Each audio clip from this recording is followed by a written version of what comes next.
Olá, seja bem-vindo ao programa Repórter Saúde. Hoje uma edição especial. Tivemos a honra de estarmos aqui na residência do Dr. Lair Ribeiro.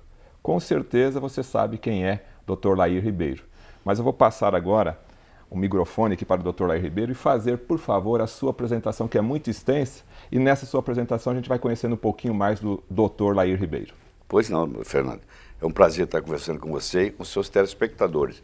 Eu sou cardiologista, sou nutrólogo, tive a oportunidade de viver 17 anos nos Estados Unidos, trabalhando em 3 universidades americanas, Harvard, Baylor College of Medicine, e fui 11 anos professor de medicina na Universidade de Thomas Jefferson, em Filadélfia.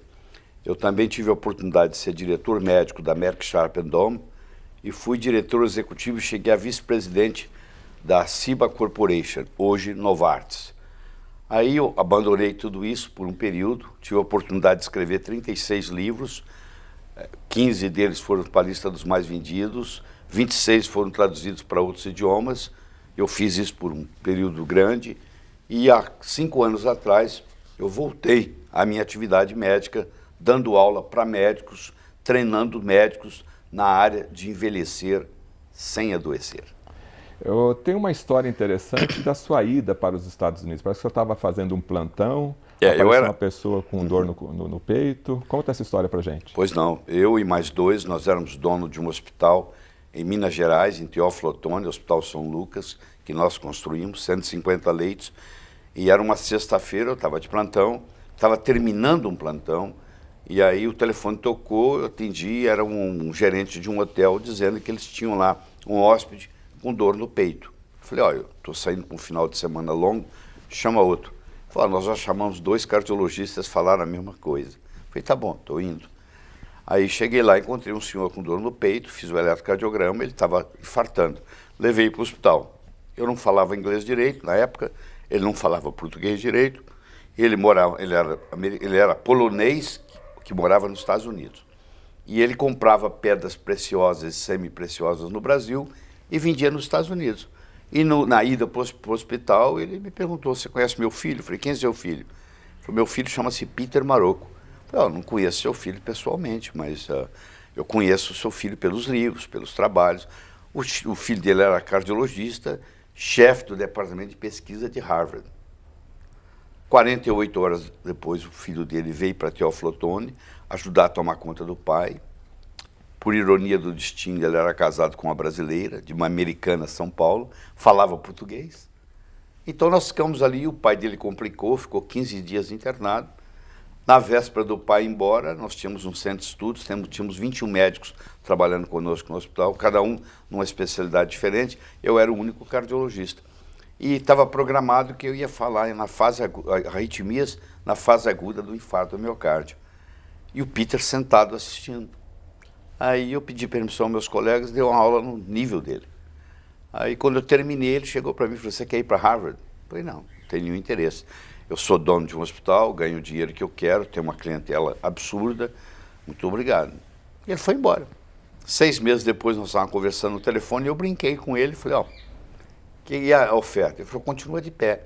Eu já tinha validado o meu diploma nos Estados Unidos, que quando você termina a faculdade de medicina, se você quiser, você pode fazer no consulado americano um teste chamado SFMG e valida o seu diploma nos Estados Unidos. E eu tinha passado. Aí a minha papelada estava pronta, eu convenci meu sócio de passar 1 ano e passei 17. Essa situação especificamente é aquilo que o senhor atribui à palavra sorte, estar preparado na oportunidade? Sorte é quando preparação encontra oportunidade. Essa é a verdadeira sorte, porque essa sorte você ganhar na loteria, ela é tão improvável que ela praticamente não existe, né? Milhões de pessoas jogando, um vai ganhar. A verdadeira sorte é aquela que você fabrica no dia a dia. É você estar preparado e encontrar a oportunidade. Não adianta nada a oportunidade vir até a mim, ou eu ir até ela, e eu não estiver preparado. Quer dizer, eu estava preparado. Eu era mestre em cardiologia, eu tinha terminado o meu mestrado na PUC, no Rio. Eu estava... Tanto é que eu convenci ele que valia a pena me levar. Entendeu? Quer dizer, isso é a preparação e a oportunidade. Resumidamente, porque eu sei que a história é longa, mas o que contribuiu Harvard, Estados Unidos, a indústria farmacêutica na sua formação hoje do Lair Não, me Ribeiro? deu o cunho científico que eu não tinha, né? Eu era um excelente estudante, eu passei no vestibular de medicina em segundo lugar, eu fiz uma aposta que passaria entre os 3 primeiros colocados e ganhei a aposta. E fiz o curso médico de 6 anos, todo em primeiro lugar. Quer dizer, eu era um cara extremamente estudioso, mas com as limitações brasileiras, aqui você não aprende a fazer pesquisa. Eu fui para Harvard e eu consegui, em 17 anos nos Estados Unidos, publicar 149 trabalhos científicos, que estão no meu site, eu estou na plataforma Lattes do Conselho Nacional de Pesquisa, qualquer um pode checar, você não consegue mentir isso, a respeito disso. Mas esse fato de eu ter esse cunho científico, isso foi me dado lá, que eu não tinha, entendeu? Eu não tinha. Então, 149 artigos Publicados em revistas médicas americanas indexadas. Isso te dá a titulação, então, de um médico cientista, podemos assim dizer? Claro, acho que não, é difícil você encontrar um brasileiro, eu nunca encontrei nenhum, que tenha esse número de publicações no exterior. E o foco dessas publicações sempre na área cardiológica? É, sempre na área cardiológica e principalmente na área que eu era especialista, que é na área de infarto do miocárdio. A minha especialidade é as primeiras 6 horas do infarto. O paciente infarta, o que eu vou fazer com ele nas próximas 6 horas? Para ele não ter uma lesão menor, para ele poder ter mais sobrevida depois. Esse é o foco. Porque antes desses trabalhos todos, o mérito não é meu, o mérito é do pessoal de Harvard, eu estava lá na hora certa, é de que antigamente você ficava só aguardando o que ia acontecer. Hoje tem intervenções que diminuem o tamanho do infarto. E diminuindo o tamanho da cicatriz, essa pessoa que ia morrer em 2 anos, vai morrer em 20 anos, entendeu? Aumenta a sobrevida. Doutor Lair, então só para ficar claro para o nosso público telespectador, porque nós vamos abordar uma série de assuntos hoje, inclusive um pouco mais populares e alguns mais científicos, mas toda essa informação, todo esse conhecimento que o senhor vai passar para o programa Repórter Saúde tem base científica comprovada. Tem embasamento científico, eu estou à disposição para qualquer colega que esteja me assistindo, qualquer leigo. Tudo que eu falar aqui não é criação do Lair Ribeiro. Eu tirei de uma fonte digna, fidedigna, onde você pode confiar. Revistas médicas americanas indexadas. Porque o novo, né, essa informação nova, sempre gera uma certa dúvida, principalmente também na área médica ou da população. Mas essa informação aí, será que é verdade? Será que não é verdade? O que o senhor me fala dessa questão? Porque nas palestras que o senhor dá, sempre a plateia está lotada. Sim. O senhor dá, de certa forma, informações básicas, no caso da alimentação, mas que chocam as pessoas. O que é esse novo para a população? Na realidade, não é novo. O que acontece é que as faculdades de medicina não ensinam para nós médicos nutrição. Essa é a grande verdade.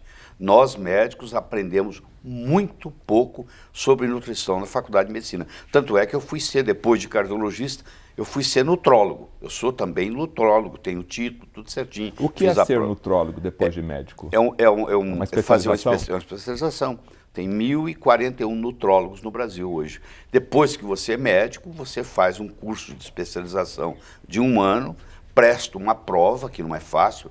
Na minha época tinha 286 médicos fazendo a prova, passaram 38, é uma coisa bem exigente, e você recebe um título de ser nutrólogo, igual você recebe um título de ser cardiologista. Então hoje o senhor é cardiologista e nutrólogo. E nutrólogo. E esse novo ainda o senhor percebe na plateia uma certa surpresa? Hoje os leigos estão entendendo de nutrição mais do que os próprios médicos, porque hoje existe uma democratização da informação, quer dizer, qualquer pessoa inteligente senta na frente do computador, entra na internet e estuda, não precisa de ninguém pegá-lo pela mão. Isso hoje acontece mais do que nunca. Antigamente não era assim, antigamente a pessoa falava para o médico, o que eu posso fazer, doutor? Hoje muitos pacientes chegam ao consultório sabendo das doenças deles mais do que o próprio médico. Graças à web. Graças à web. Então, eles estudam e eles estão fazendo isso com a nutrição. O problema da nutrição é que a nutrição não dá tanto dinheiro quanto os remédios, a máfia da indústria farmacêutica, porque isso é quase que uma máfia, entendeu? Porque é muito pesado. Eles gastam muito, investem muito para fazer a pesquisa. Isso você tem que dar o mérito a eles, mas também eles têm que tirar essa diferença. Então tem muito dinheiro envolvido nessa história. E você falar para um sujeito que se ele comer curcumina, por exemplo, que é o açafrão da terra, que é também conhecido como falso açafrão, que é o açafrão da Índia, também chamado, que você usa quando você come uma comida indiana, você come o curry, que é aquele condimento amarelo que você compra no supermercado. A Índia é o país do mundo que tem menos incidência de Alzheimer e Parkinson per capita no mundo. E atribui-se ao uso da curcumina, da cúrcuma, desse açafrão da terra. O açafrão da terra, ninguém está interessado em fazer propaganda dele, porque você chega ali no supermercado e compra, é uma coisa barata, não tem nenhuma tecnologia colocar aquilo em cima da comida. Mas aquilo ali é o mais potente anti-inflamatório que a natureza fabrica. Então a pessoa, com aquilo beneficia qualquer pessoa que começar a colocar o açafrão da terra na comida, essa pessoa vai melhorar o intestino, vai melhorar o pulmão, vai melhorar o coração, vai diminuir a chance de câncer, porque é um potente anti-inflamatório. Hoje, todas as doenças crônicas degenerativas, quase um pleonasmo, são doenças relacionadas com o processo inflamatório. Então existe uma inflamação subclínica, que a gente chama. Você fala, mas eu não tenho nada inflamado. Não precisa ficar vermelho, não precisa doer. São pequenas inflamações que ocorrem no corpo da pessoa, que aumentam uma substância chamada citocinas, e essas citocinas perturbam o metabolismo do corpo a ponto de predispor esse corpo a doenças. Então, por trás do Alzheimer tem inflamação, por trás do Parkinson tem inflamação, por trás do câncer tem inflamação. Quando você pega um produto que tem um processo anti-inflamatório natural, como é o açafrão da terra, como é a curcumina, que é extraída do açafrão da terra, você melhora muita coisa, entendeu? Então, em vez de tomar o remédio tradicional que se compra na farmácia, opta por uma alimentação. Pois é, quando você compra o anti-inflamatório na farmácia, você vai pagar um preço, porque quando ele cai no seu estômago, ele perturba o metabolismo do estômago. Quando ele cai no intestino, ele faz buracos na membrana. Aí a pessoa desenvolve o que se chama hiperpermeabilidade intestinal. Começa a vazar do intestino para o sangue coisas que não deveria. Por exemplo, uma proteína não digerida que ia sair nas fezes, agora, como o anti-inflamatório frequente lesou, aí passa, entendeu? E isso, logicamente, tem estudos científicos para aquela como pessoa. tem. Você vê, pessoas que têm esse costume de ingerir analgésicos. A principal causa de transplante renal nos Estados Unidos, que é onde tem estatística, é o uso abusivo de analgésicos. A pessoa toma um analgésico achando que não é nada. Pô. Amanhã eu vou tomar de novo, qualquer dor de cabeça eu tomo um analgésico. E aí lesa o rim, depois aparece lá, tem que fazer hemodiálise, não sabe por quê. Mas por que eu tenho que fazer hemodiálise? Porque você tomou analgésico a vida inteira. Isso é uma coisa simples. Aí se encaixa então aquela frase do Hipócrates. A qual delas? A fazer do seu alimento. O Hipócrates é o pai da medicina moderna. Apesar de ter vivido 400 anos antes de Cristo, todo médico, quando se forma, no dia da formatura, faz-se o juramento de Hipócrates. E Hipócrates dizia que o seu alimento seja o seu remédio e que o seu remédio seja o seu alimento. Isso 400 anos antes de Cristo. Isso hoje é como se essa frase tivesse dita ontem. Por quê? Porque até 2003, todo mundo pensava que quem controlava a biologia era a genética, era o DNA. E a gente esperava que o ser humano teria no mínimo 120 mil genes. Mínimo. Se você conversasse com qualquer cientista renomado e perguntasse assim, qual a sua aposta de quantos genes o ser humano tem? E variava entre 120 mil e 150 mil, porque nós temos em torno de 120 mil proteínas diferentes no corpo. Aí, qual não foi a surpresa? Quando o genoma humano foi publicado em 2003, nós temos apenas 23 mil genes funcionais. Só para você ter uma ideia, o arroz que você vai comer no almoço hoje tem 35 mil genes. Nós temos 23 mil genes. O arroz tem mais que o ser humano. Bem mais, bem mais. Aí você fala assim, mas eu sou muito mais complexo do que um arroz. Justamente, aí vem a explicação, que não é não é a genética que domina a biologia, é a epigenética. Aí surgiu uma nova disciplina, que é a disciplina mais pesquisada de tudo que existe no mundo hoje. A palavra epigenética é a palavra mais pesquisada e a maioria dos médicos nem sabe o que significa, porque a maioria formou antes de 2003. E mesmo aqueles que estão estudando agora, a maioria dos professores ainda não se atualizou sobre a epigenética. Então, você encontra uma minoria, 0,001% dos médicos que têm algum conhecimento epigenético. E quando você tem um conhecimento epigenético, então quem manda na biologia não é a genética, é a epigenética. E a epigenética ela é comandada pelo meio ambiente. Então, o alimento que você ingere, o seu estilo de vida, se você fuma ou deixa de fumar. Então, olha que interessante, a partir de agora, aquela frase de Hipócrates virou verdadeiro, porque agora, da agora para frente, os remédios serão os alimentos. Por isso que você tem que fazer variedade. Você não pode comer o mesmo alimento todos os dias. Você entendeu? Porque aí você supre aquela quantidade de nutrientes que aquele alimento tem e outros nutrientes não são oferecidos para o seu organismo. Então, por isso que você tem que variar a alimentação. Isso é muito importante. E outra coisa que eu tenho que enfatizar muito forte é que isso é uma resistência muito grande na medicina, é o seguinte, você imagina, 100 anos atrás, você poderia atravessar a Avenida Paulista aqui em São Paulo sem olhar para os lados. Não tinha carro vindo.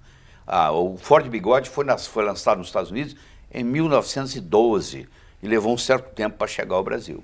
Bom, hoje, se você atravessar a Paulista sem olhar para os lados, você morre atropelado. Antigamente, você comia um tomate, ele tinha selênio, ele tinha uma série de nutrientes, mas o plantador plantou o tomate no mesmo terreno, e hoje está provado, se você plantar o mesmo produto, a mesma semente, no mesmo terreno, por 10 anos ou mais, aquele terreno agora não é apropriado para aquilo mais, porque aquilo foi tirado. Quando você coloca o fertilizante, ele vem com potássio, ele vem com nitrogênio, entendeu? Ele vem com fósforo, é o que vem no fertilizante. Ele não vem com selênio, por exemplo. Mas o corpo precisa de selênio, existem 400 reações químicas que dependem de selênio. Se você não ingere o selênio, o seu corpo não funciona otimizado. Então hoje, a pessoa para ter saúde, ela tem que fazer uma suplementação. Isso é o grande problema. As pessoas não entendem isso, porque o médico mais antigo fala assim, não, você toma vitamina, isso sai na urina. Por que ele faz isso? Porque ele não estudou. Na época ele não tinha esse conhecimento. Então o médico tem que estudar constantemente. Tem que estudar. Não só o médico, mas como todo Como profissional. todo, mas o médico, o problema nós, médicos, é que a gente trabalha 14 horas por dia, né? Quer dizer, você imagina, o sujeito trabalha 14 horas por dia, chega em casa cansado, mal tem tempo de dar atenção para os filhos, para a família, e ainda tem que estudar, é um sacrifício muito grande. Então, como o conhecimento ele explode de uma coisa absurda, nós estamos sempre correndo atrás do prejuízo. Eu estudo uma média hoje de 12 horas por dia, me dou o luxo de fazer isso. Eu não tenho consultório, entendeu? Faço questão de não ter, e só trabalho pesquisando. Então eu faço a pesquisa, coloco de uma forma didática e apresento para os médicos. Estamos conversando com o médico Dr. Lair Ribeiro, cardiologista e nutrólogo. Nós vamos chamar o intervalo comercial, mas na sua tela você já está vendo o telefone e os DVDs para você que deseja mais informações sobre diversos assuntos. Ligue para esse telefone, ligue para o site que está na sua tela, para você ter em sua casa, em seu consultório, essa fantástica coleção dos DVDs do Dr. Lair Ribeiro. Nós voltamos daqui a pouquinho falando sobre suplementos. O leite é rico em ácido láurico, isso está virando no bebê monolaurina, é como se você estivesse ingerindo um antibiótico. Só que esse antibiótico é super poderoso, porque ele atua em vírus, ele atua em bactéria, ele atua em fungo, ele atua em parasita. Todas as ilhas do Pacífico onde predomina o coco, não existe AIDS. Existe HIV, mas não existe AIDS. O HIV não progride para AIDS. Porque você vai ver que a monolaurina, ela destrói o envelope, a camada do vírus. Ela tem uma ação antivirótica poderosíssima. O coco in natura, fibras, sais minerais, ácidos graxos de cadeia média, proteínas, vitaminas e água, pela moagem e a prensa, eles vão fazer o leite de coco, eles vão fazer o coco desidratado e eles vão fazer o óleo de coco. Os três são benéficos. Todos os dias, às 10 horas da manhã, quando eu estou em casa, a minha empregada leva no meu escritório, na minha mesa, um copo, uma garrafa de leite de coco, que eu ingiro. Do mais gorduroso possível. Tá bom? porque eu tenho que... O meu cérebro vai ficar mais jovem, porque 70% do cérebro é gordura. Se eu começo a comer menos, o meu cérebro começa a falhar. Do óleo se extrai, o óleo pode ser virgem e extra virgem, sem aditivos, com acidez de menos 0,5%, prensado a frio de frutas frescas. Uma colher de sopa contém 14 gramas de óleo de coco. Se você quiser tratar alguém com óleo de coco, você tem que dar, terapeuticamente, uma colher de sopa 3 vezes ao dia. Trata muitas doenças, muitas. Mais de 40 doenças, eu diria. Quais são as qualidades da água potável? Eu sei que a primeira você conhece. Eu gosto de tomar uma água pura. Claro, pureza é fundamental. E pureza inclui muitas coisas. Pureza inclui livre de contaminantes, como cloro, como flúor, que são colocados na nossa água de propósito.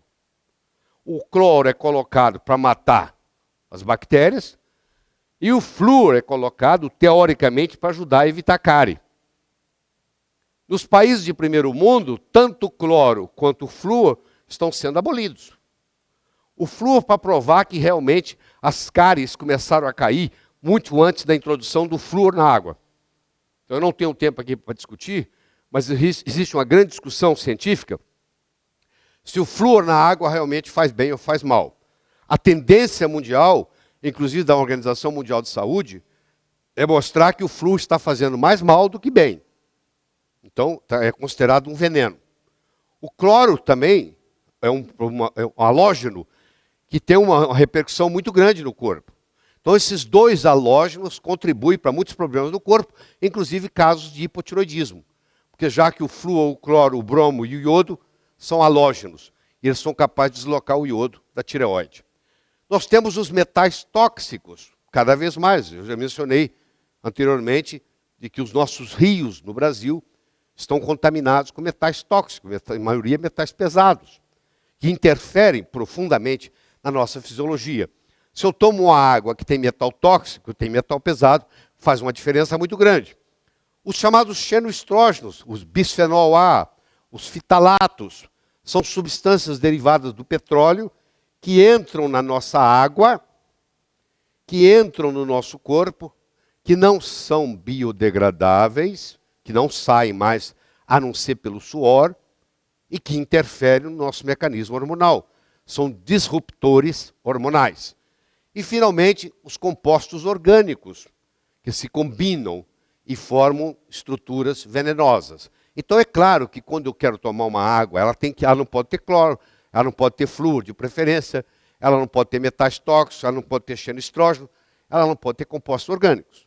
Isso é a parte da pureza. Importantíssimo, fundamental, mas não é só, não é essencial. Não é só isso.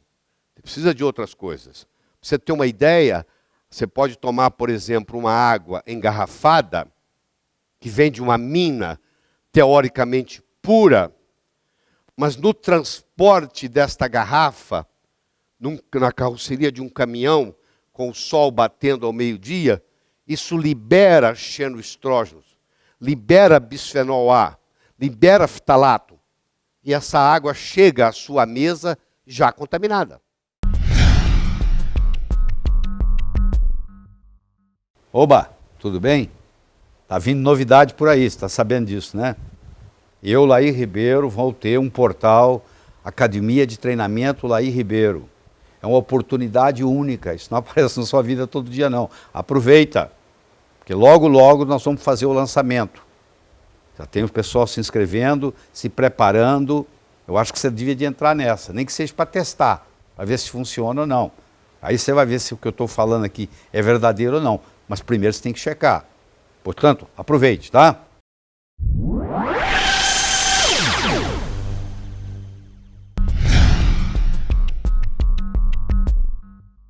Repórter Saúde volta com o Dr. Lair Ribeiro. Nesse bloco, a primeira pergunta, Dr. Lair, a importância da suplementação. Sim. Já encaixa aqui a segunda, que acredito que esteja relacionada. Alimentos funcionais. Suplementação e alimentos funcionais. Qual a importância para uma boa saúde? Tá. Antes disso, eu gostaria de fazer um comentário dos DVDs que estão anunciando aí. esses DVDs têm uma linguagem técnica, eu não quero enganar o telespectador, isso aí foi feito para médico, com exceção de uns 2 ou 3, eu tenho 98 DVDs médicos gravados em assuntos diferentes em medicina, com foco no médico. Então, quero que você saiba disso, se você adquirir um DVD desse, você pode ter uma linguagem técnica que você não entenda. Agora, qual que o senhor indicaria para a população normal? Envelhecer sem ficar velho é um, mude sua alimentação, mude sua vida é outro, melhore seu cérebro, melhore sua vida é outro. Esse está para a população em modo geral. De um modo geral. Então tá, suplementação e alimentos funcionais. Pois é, nós estávamos falando sobre atravessar a rua e ser atropelado ou não, hoje ou 100 anos atrás. Hoje, os Estados Unidos, o Departamento de Agricultura americano, não é nem de saúde, de agricultura, a cada 5 anos ele faz um estudo chamado NHANES. Já está no NHANES 6, ou seja, tem 30 anos que eles fazem isso. A cada 5 anos eles fazem um levantamento, uma análise do que o pessoal está comendo. Então vou te dar um exemplo. Nos últimos 30 anos, o consumo de iodo, a ingestão de iodo caiu 50%. A ingestão de magnésio caiu 70%. Ou seja, o que o seu avô comia e o que você come, o seu avô ingeria pelo menos o dobro de iodo que você ingere hoje. O seu avô ingeria quase 3 vezes o magnésio que você ingere hoje. Ou seja, está mostrado, está provado cientificamente pelo NHANES, que a cada 5 anos é publicado, ou seja, 30 anos de pesquisa, que os nutrientes vêm caindo nos alimentos. Ou seja, aquele alimento que você achava que era rico naquele nutriente, é só na teoria. Na prática já não é mais. É o que eu estava explicando. O solo brasileiro, por exemplo, ficou velho. O cara planta tomate ali 20 anos no mesmo terreno. Não deixa a terra descansar. Não deixa a terra descansar e não coloca o nutriente lá, porque é caro. Porque é caro para repor. É muito caro. Então, o que acontece? Você fala, eu tenho uma boa alimentação. Primeiro, que é praticamente impossível você encontrar alguém que tenha boa alimentação. Mesmo se o sujeito quiser, ele não consegue. Você tem que ingerir 5 tipos de fruta por dia. Eu quero saber, você que está me assistindo, quem é que ingere 5 tipos de fruta por dia? Muito difícil. Praticamente impossível. Então, e mesmo se ingerisse, já não completaria o que precisa. Então, hoje é importante fazer uma suplementação. Mas aí vem um problema. Se você comprar uma vitamina na farmácia, não necessariamente ela vai te suplementar, porque como ela é barato lá, então o que ela faz? Eles colocam, por exemplo, minerais que não são quelados. O que é mineral quelado? O mineral quelado é o seguinte, aqui está o mineral, aqui está um aminoácido. Você junta o aminoácido no mineral e ele agora é absorvido. Se você só entregar o mineral, ele sai nas fezes. Mas a maioria do que a gente observa na farmácia é não multivitamínico e não é quelado. Não é quelado. O que acontece quando entra no organismo? Enriquece as fezes, só isso, mais nada. Enriquece as fezes. O organismo não consegue absorver na sua totalidade. Não consegue. Então tem muito estudo aí falando assim, mas vitamina não vale nada, o mineral não vale nada. Mas foi feito com não quelado. Você vai pesquisar, o pesquisador não sabia de um detalhezinho. E quando é feito com quelado, tem trabalhos e mais trabalhos e mais trabalhos. Hoje, ninguém pode esconder a verdade. Existe um site, que você conhece o Google normal. Existe o Google científico, que é chamado de Google acadêmico, que é o www.scholar.google.com. Esse é científico. Então, se, por exemplo, você perguntar assim para mim, vitamina D3 previne doença cardíaca? Eu falo, previne. Aí o colega fala, isso não é científico. Aí eu entro no Google científico, digito prevenção, tem que ser em inglês, prevenção de doença cardíaca com vitamina D3. Tem 11.400 artigos lá, científicos. Trabalhos científicos. Lá só aceita científico. O Google acadêmico só aceita científico. Então, esse jargão que até muitos colegas usam, que é mentiroso, isso não é científico. Isso acabou, o médico agora não pode falar isso mais, porque o paciente pega o Google científico e entra e mostra, doutor, aqui tem 10 mil artigos, como que você diz que não tem? Pronto, ele tem que tomar cuidado agora. Antigamente ele falava, isso aí não é científico, entendeu? Ou seja, essa informação está democratizada tanto para o médico como para a população geral. Exatamente, isso dá um poder ao paciente muito grande. Aliás, o paciente deixou de ser paciente, ficou impaciente e se tornou um cliente exigente. Essa é a grande verdade. Quando ele já vai no médico, ele já vai com a informação Não, quase já vai que com a completa. informação, a maioria já vai. Isso aqui isso nos Estados Unidos é moda, aqui no Brasil está iniciando e tem que tomar um cuidado danado, porque muito médico vai ser processado porque o paciente chega e fala, doutor, tem um tratamento melhor aqui, eu vi na internet, eu não pesquisei, entendeu? E o médico tem que estimular o paciente a fazer isso, porque não adianta ele falar assim, não, eu sou Deus, eu que mando. Não, isso acabou, isso não existe. Né? Esse jaleco branco, essa aura em torno do jaleco branco acabou. Tá. Isso hoje, o meu paciente é um parceiro no tratamento da sua doença. Então quer dizer que em breve, em pouco tempo, só teremos médicos bons, porque a população vai exigir médicos bem conceituados. Vai exigir, e médico, para ser bom, ele tem que entender de nutrição. Eu vou voltar lá no genoma que eu falei. A partir de 2003, nós temos duas medicinas. A medicina antes do genoma e a medicina pós-genômica, porque mudou tudo. Porque agora eu uso o alimento como remédio. Isso é a grande jogada, entendeu? Eu poder usar o alimento como remédio. Por exemplo, vou dar um exemplo para você, simples. A pessoa tem uma úlcera. Ela tem um Helicobacter pylori, que é um agente que causa a úlcera. A pessoa toma própolis glicólico a 20%, 15 gotas 2 vezes ao dia por um mês. Ele cura o Helicobacter pylori, ele não precisa nem de remédio.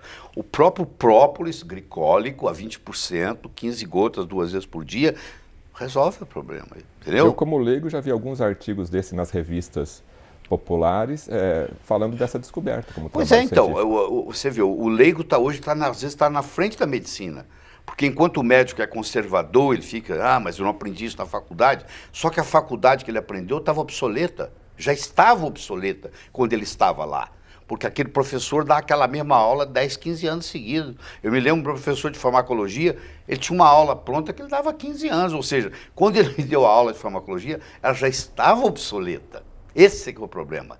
Hoje a medicina é o seguinte, eu acordo aqui, quando eu chego à noite eu já tenho coisa nova para incluir, entendeu? A web possibilita isso. Possibilita, isso é a grande democratização da informação. Né? Mas, enfatizando a questão de suplementos e alimentos funcionais, muito se fala em ômega 3, 6 e 9. Deixa eu explicar o que é isso.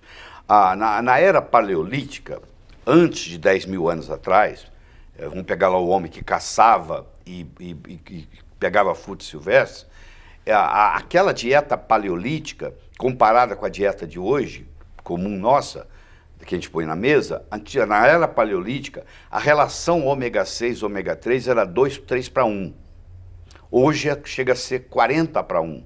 O ômega 6, se eu simplificar bem, o ômega 6 é inflamatório, o ômega 3 é anti-inflamatório. Os dois são importantes. Vou te dar por exemplo porque se você tiver um corte, um acidente, você precisa ter um processo inflamatório ali para cicatrizar. Então, a inflamação é um mecanismo de defesa do corpo, importantíssimo, para coisas agudas. Mas a inflamação, quando ela é crônica, ela é prejudicial. Então, o que acontece? Quando você tem muito mais ômega 6 do que ômega 3 no seu corpo, você tem uma predisposição a ter inflamação crônica. E essa inflamação crônica predispõe a todas as doenças degenerativas, incluindo câncer, Alzheimer, Parkinson, doenças autoimunes, esclerose múltipla, e assim vai. Tudo tem um componente inflamatório. Então, quando você faz uso do ômega 3, você equilibra esse desequilíbrio que existe na dieta moderna. Então, nós temos ômega 6, ômega 9 e ômega 3. O ômega 9 é o ácido oleico, que é o que está mais disponível para nós aqui, que é o que existe no azeite de oliva. O azeite de oliva, por exemplo, Fernando, é excelente para você cozinhar, mas não é bom para fritar. Porque quando você coloca ele na frigideira, como o calor do fritar é muito mais alto do que a temperatura de cozinhar, aquele ácido oleico, ele vira elaídico, ele vira gordura trans. Então deixa eu falar um pouquinho da gordura trans. Se você deixar um óleo vegetal numa gôndola de supermercado por 10 dias, ele teoricamente ficaria rançoso. Ele teria o cheiro de rançoso. O rançoso, em medicina, significa oxidado. Ele teria oxidado. Teria havido uma oxidação. Para isso não acontecer, os fabricantes acrescentam hidrogenação parcial e formam uma gordura chamada trans, que agora vai durar 6 meses na gôndola do supermercado. O prazo de validade dele vai estender. Estender. Só que essa gordura trans, o corpo não sabe o que fazer com ela. Então, quando você ingere uma gordura trans, o seu corpo não sabe o que fazer com ela. E ela é veneno. É cumulativa também? É cumulativa. É cumulativa no tecido adiposo. E ela bloqueia. Vou dar um exemplo para você. Imagine que eu pegasse agora um plástico e cobrisse a sua cabeça com plástico. E falasse assim, respira, Fernando. Não posso. Pois é, ela vem e envolve a célula e a célula fica abafada. Ela não consegue respirar direito. Ela não consegue funcionar direito porque está aquele invólucro de plástico. É um plástico mesmo. É como se fosse um plástico. Em volta. Eu estou sendo bem simplista aqui para entender. Mas é isso aí que acontece. Então, essa é a gordura trans. Então, infelizmente, os óleos que nós compramos no supermercado, a maioria tudo é veneno. Você lembra da sua avó que tinha saúde e cozinhava com banha de porco? Lembra Eu lembro, disso? na cozinha tinha uma lata lá, Tá. colocava a banha de porco e o pedaço de carne tudo lá. Exatamente. Não tinha E geladeira. quando ela acabava de cozinhar, de fritar, ela jogava aquilo de volta lá, porque a banha de porco permite fazer isso que ela fazia. Agora, o óleo vegetal, não. O óleo vegetal você usou, se você reusá-lo, você está com um problema sério. Eu brinco que o maior veneno que você pode ingerir é pastel de feira. Por quê? Porque o pasteleiro... Pastel do japonês, gostoso, domingo de manhã. Porque ele não joga o óleo fora. Aquele óleo lá, ele só vai acrescentando. Aquilo ali está 4, 5, 6 semanas o mesmo óleo. Porque se ele jogar fora o óleo todo dia, o pastel não dá lucro. Perde o lucro. Perde o lucro. Então, o que ele faz? Ele só repõe. E aquilo ali vai formando trans. Eu sei que é gostoso, eu também acho gostoso. Mas você tem que evitar de comer, porque aquilo ali é veneno. Falando em gorduras, para a gente deixar bem claro, então gordura trans é ruim, é veneno. É veneno. Tá. Agora, o biscoito da criançada está lá, Mas 0% gordura trans. Não é mentira, eu vou te falar por quê. Porque a lei brasileira diz assim, ó, quando tiver menos de tanto por grama, pode dizer que não tem. Então, você comprava o seu biscoito favorito, 100 numa caixinha, agora vem 200. Eles pegaram o biscoito e fizeram metade. Agora não precisa falar que tem trans. Tem um número abaixo da lei que daí ele... Por unidade. Por A unidade. lei é por unidade. Se tiver abaixo de tantos miligramas por unidade, pode dizer que não tem trans. Aí. Então eles pegaram o seu biscoito favorito, que vinha com 100 biscoitos, e agora tem 200. Baixaram o tamanho da unidade. Agora sai fora da lei. Mas continua fazendo mal. Do mesmo jeito. Ué, e Não mudou nada. Pô. a gente O trans está lá. Nós somos palhaços, então. Então, você está falando como é que é a história. Então a pessoa pensa, não, tô com... Por isso que você olhar o rótulo nem sempre ajuda. Porque aquilo lá está falando que não tem trans e tem trans. Claro que tem. Um biscoito duro tem trans, senão ele estragaria. A primeira dica aí, gordura trans. Uhum. Depois da gente concluir outros suplementos, fala-se muito gordura saturada e insaturada. Tá bom. A gordura saturada é a banha de porco é muito saturada. A insaturada são os óleos vegetais. Acreditou-se durante muito tempo na medicina, hoje nós sabemos que está errado, que a gordura insaturada seria melhor para a saúde. O que não é verdade, porque a gordura insaturada oxida com mais facilidade. Na hora que você coloca ela no fogão, ela vira trans. Então hoje o grande problema é a gordura insaturada, por incrível que pareça. Deixa eu só dizer isso para você. As gorduras insaturadas entraram no mercado mundial em 1911. O primeiro infarto do miocárdio descrito foi em 1925. Antes de 1911, não existia infarto do miocárdio. Para você ter uma ideia, em 1930, morreram nos Estados Unidos 3 mil pessoas de infarto. Em 1960, morreram nos Estados Unidos 300 mil pessoas de infarto. E o que aconteceu? Passou a usar gordura insaturada. Coincidentemente, usou-se o óleo vegetal. Isso, na cozinha, exatamente. o arroz, o então, feijão. leva 10, 12 anos, 20 anos para começar a doença. São dados estatísticos registrados. Claro, o Dr. Paul White, que era chefe de cardiologia de Harvard, que foi fazer um pós-graduação na Holanda, e lá comprou o eletrocardiógrafo, porque o eletrocardiógrafo que faz o eletrocardiograma é de origem holandesa. Foi o Einthoven que inventou. E ele comprou um aparelho desse e levou para os Estados Unidos. E os colegas riam dele. Por que você trouxe isso? Pô? Ele levou 7 anos para descobrir o primeiro infarto. Procurando. 7 anos procurando um infarto. Sabe o que é isso? Chefe de cardiologia de Harvard. Aí, de repente, começa a subir o fato. Por quê? Por causa dos óleos vegetais. Então, os óleos vegetais, que hoje nós temos diversas marcas, diversas origens que estão nas gôndolas dos supermercados, são de gorduras insaturadas, que quando aquecidos vão virar gordura Não, já trans. são trans. Já são trans. Porque senão eles ficariam rançosos. Certo. Então, eles já são parcialmente trans. É permitido pela lei um percentual para ser trans. E hoje nós sabemos que o percentual tinha que ser 0. Tá. E a banha de porco é o quê? É gordura? É mais gordura saturada. Tá. Aí é a diferença. Tanto é que eu vou fazer uma declaração aqui, você vai guardar isso nos seus arquivos. Um dia você vai escutar na televisão assim, aí há uma tendência nova em voltar a cozinhar com banha de porco. Você vai escutar isso um dia.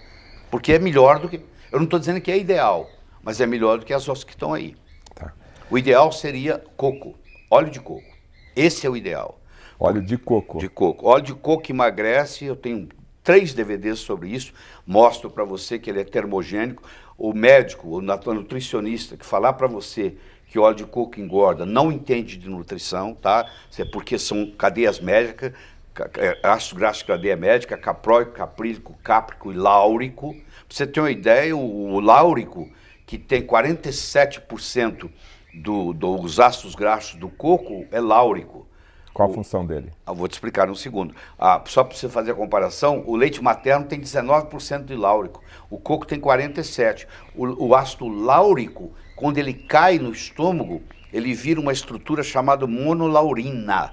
Mata fungo, mata bactéria, mata vírus, mata parasita. É um antibiótico natural. Antibiótico natural, monolaurina. Hoje eles estão usando monolaurina isolado nos Estados Unidos, nos hospitais, com resistência bacteriana, infecções resistentes. Usam monolaurina. Então, dando a dica aqui para nossa mãe, para a vovó, para a cozinheira lá de casa, quais seriam os 3 melhores? Então, primeiro é o óleo de coco. Primeiro é o óleo de coco. Segundo é a banha de porco. E terceiro é o óleo de azeite de oliva. Mas Agora, o azeite de oliva não se pode fritar com ele, pode se cozinhar com ele, mas não fritar. Agora, tem um segredinho aí do azeite de oliva, não tem? Ele tem vários segredos. Se você quiser, eu entro neles. Primeiro, de preferência, ele tem que ser em vidro, fuja da lata, porque a lata libera metal pesado. Ele tem que ser, o vidro tem que ser, primeiro vamos dizer assim, ele tem que ser extra virgem, prensado a frio, é quase pleonasmo, mas tem um detalhezinho, extra virgem, prensado a frio, em vidro escuro. Isso é o ideal. Escuro. Porque se ele ficar em vidro claro, batendo a luz, ele oxida. Óleo e luz não se dão bem, tá? Vamos pôr assim. E ele oxida. Então aquele que você tem no restaurante, que você acha que é um espetáculo para colocar na salada, aquele já está envenenado. Porque aquele oleico que tinha lá já virou elaídico, que é o trans. Porque quando você esquenta o óleo de oliva, o azeite de oliva, o oleico vira elaídico, que é o trans, que é veneno.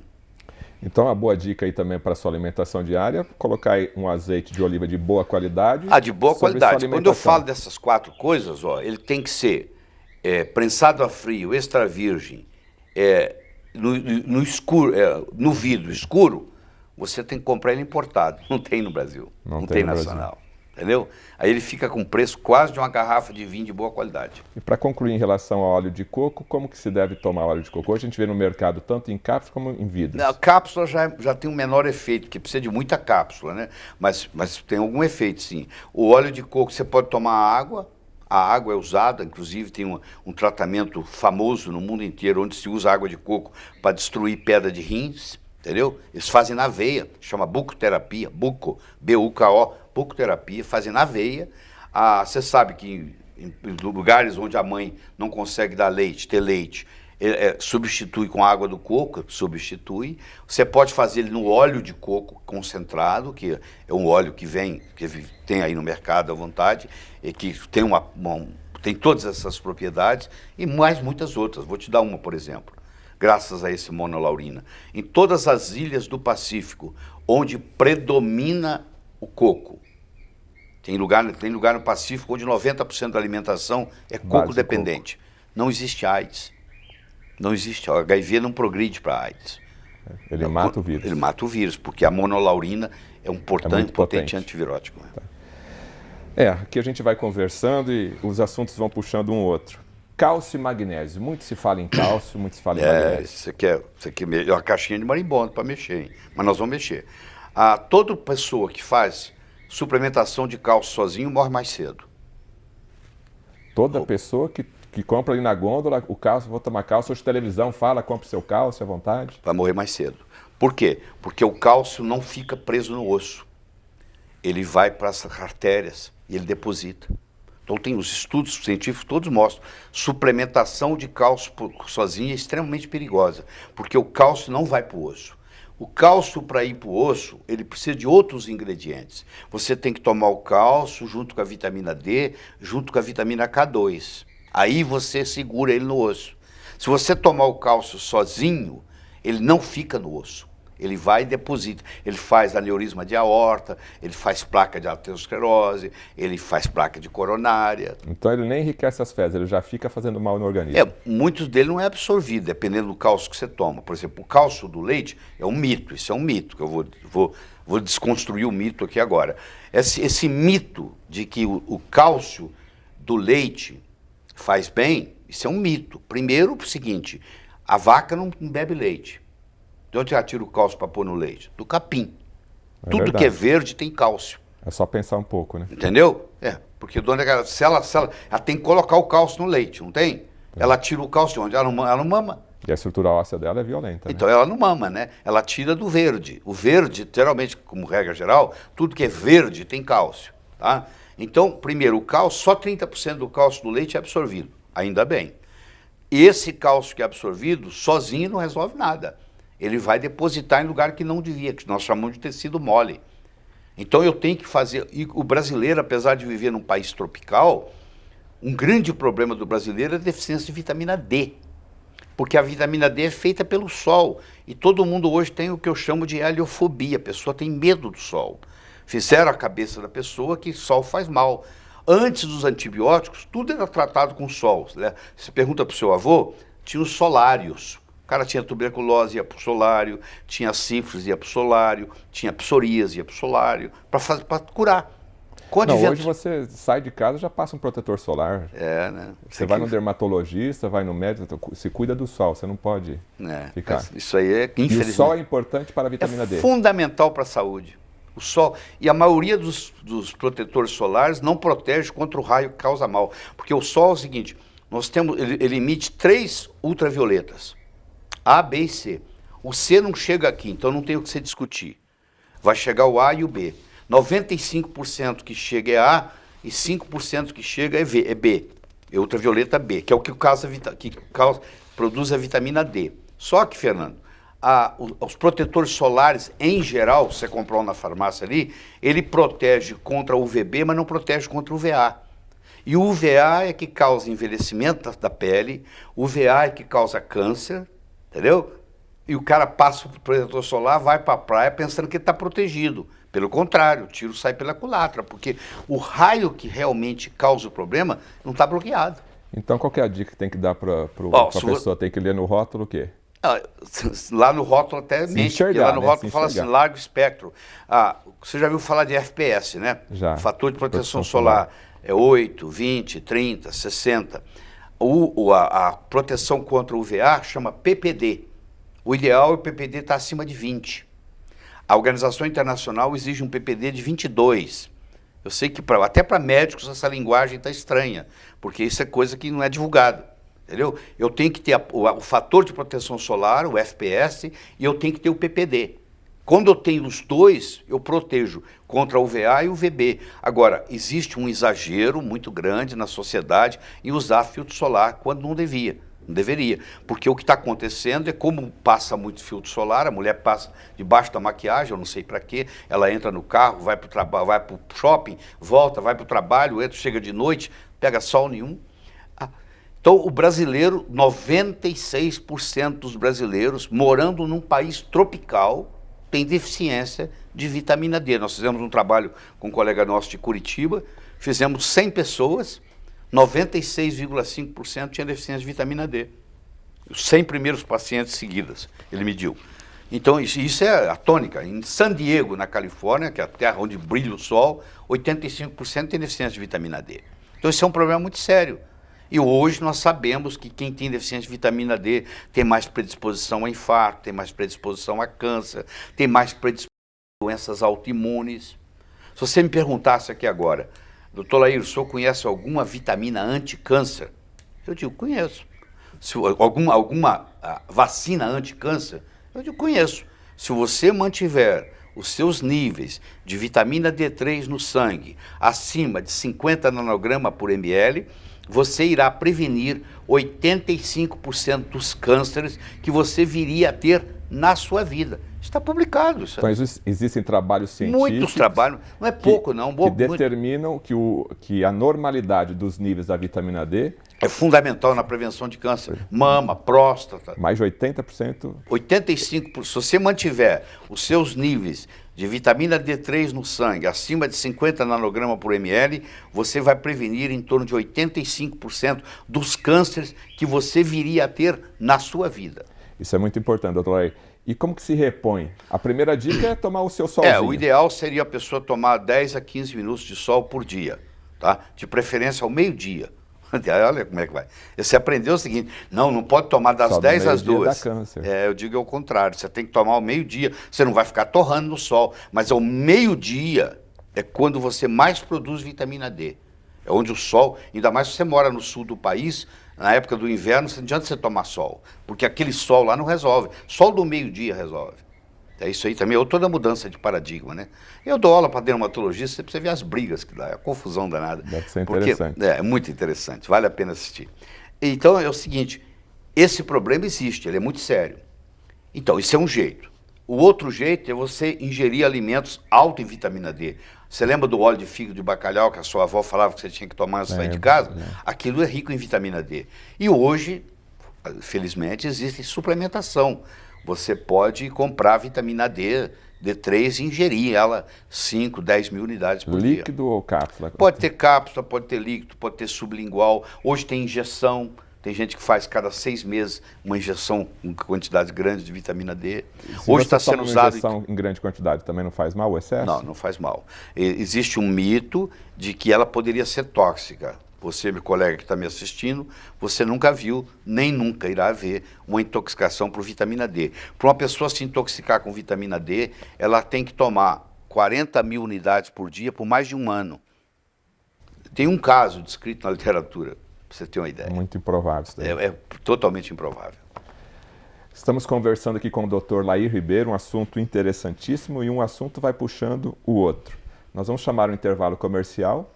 Você está vendo aí na sua tela uma série de DVDs da coleção do Dr. Lair Ribeiro, tanto para a classe médica como para a classe leiga. É só você ligar para o telefone que está aparecendo na sua tela e também para o site que está à sua disposição. Nós vamos chamar o intervalo comercial e, na sequência, eu quero fazer a seguinte pergunta para o Dr. Lair Ribeiro. É verdade que protetor solar engorda e pode causar celulite? Daqui a pouquinho a gente volta. O corpo de um recém-nascido é constituído de aproximadamente mais de 80% de água. O corpo de um indivíduo adulto, em torno de 69%. O corpo de um idoso chega a ser até menos de 50%. Então, à medida que você vai envelhecendo, um dos mecanismos que vai ocorrendo é o mecanismo de desidratação. Você vai se desidratando aqui. Você vai de 80 para 70 para 50. Então, envelhecer, você poderia dizer que é um processo de desidratar. Desidratação é um processo que acompanha o envelhecimento. 85% do cérebro é constituído de água. 92% do sangue é constituído de água. 87% do fígado é constituído de água. A água é o mais abundante nutriente do corpo. Então você vê que varia de proporção para proporção. Claro que a concentração de água no dente ou a concentração de água no osso é menor que a concentração de água no cérebro, no sangue ou no fígado. A concentração varia dependendo do órgão, a concentração varia dependendo da idade. Por isso que é difícil dizer exatamente quanto por cento é água. Porque que indivíduo nós estamos falando, que idade esse indivíduo tem, se ele está desidratado ou não, e que órgão desse indivíduo nós estamos nos referindo. Nós estamos referindo ao cérebro, ao sangue, ao fígado, ao dente, ao osso, e faz uma diferença muito grande. O assunto água deveria ser o primeiro capítulo de todo o livro-texto de medicina, já que o elemento mais abundante devia de ser o elemento mais estudado. Oba, tudo bem? Tá vindo novidade por aí, você está sabendo disso, né? Eu, Lair Ribeiro, vou ter um portal, Academia de Treinamento Lair Ribeiro. É uma oportunidade única, isso não aparece na sua vida todo dia não. Aproveita, porque logo, logo nós vamos fazer o lançamento. Já tem o pessoal se inscrevendo, se preparando. Eu acho que você devia de entrar nessa, nem que seja para testar, para ver se funciona ou não. Aí você vai ver se o que eu estou falando aqui é verdadeiro ou não. Mas primeiro você tem que checar. Portanto, aproveite, tá?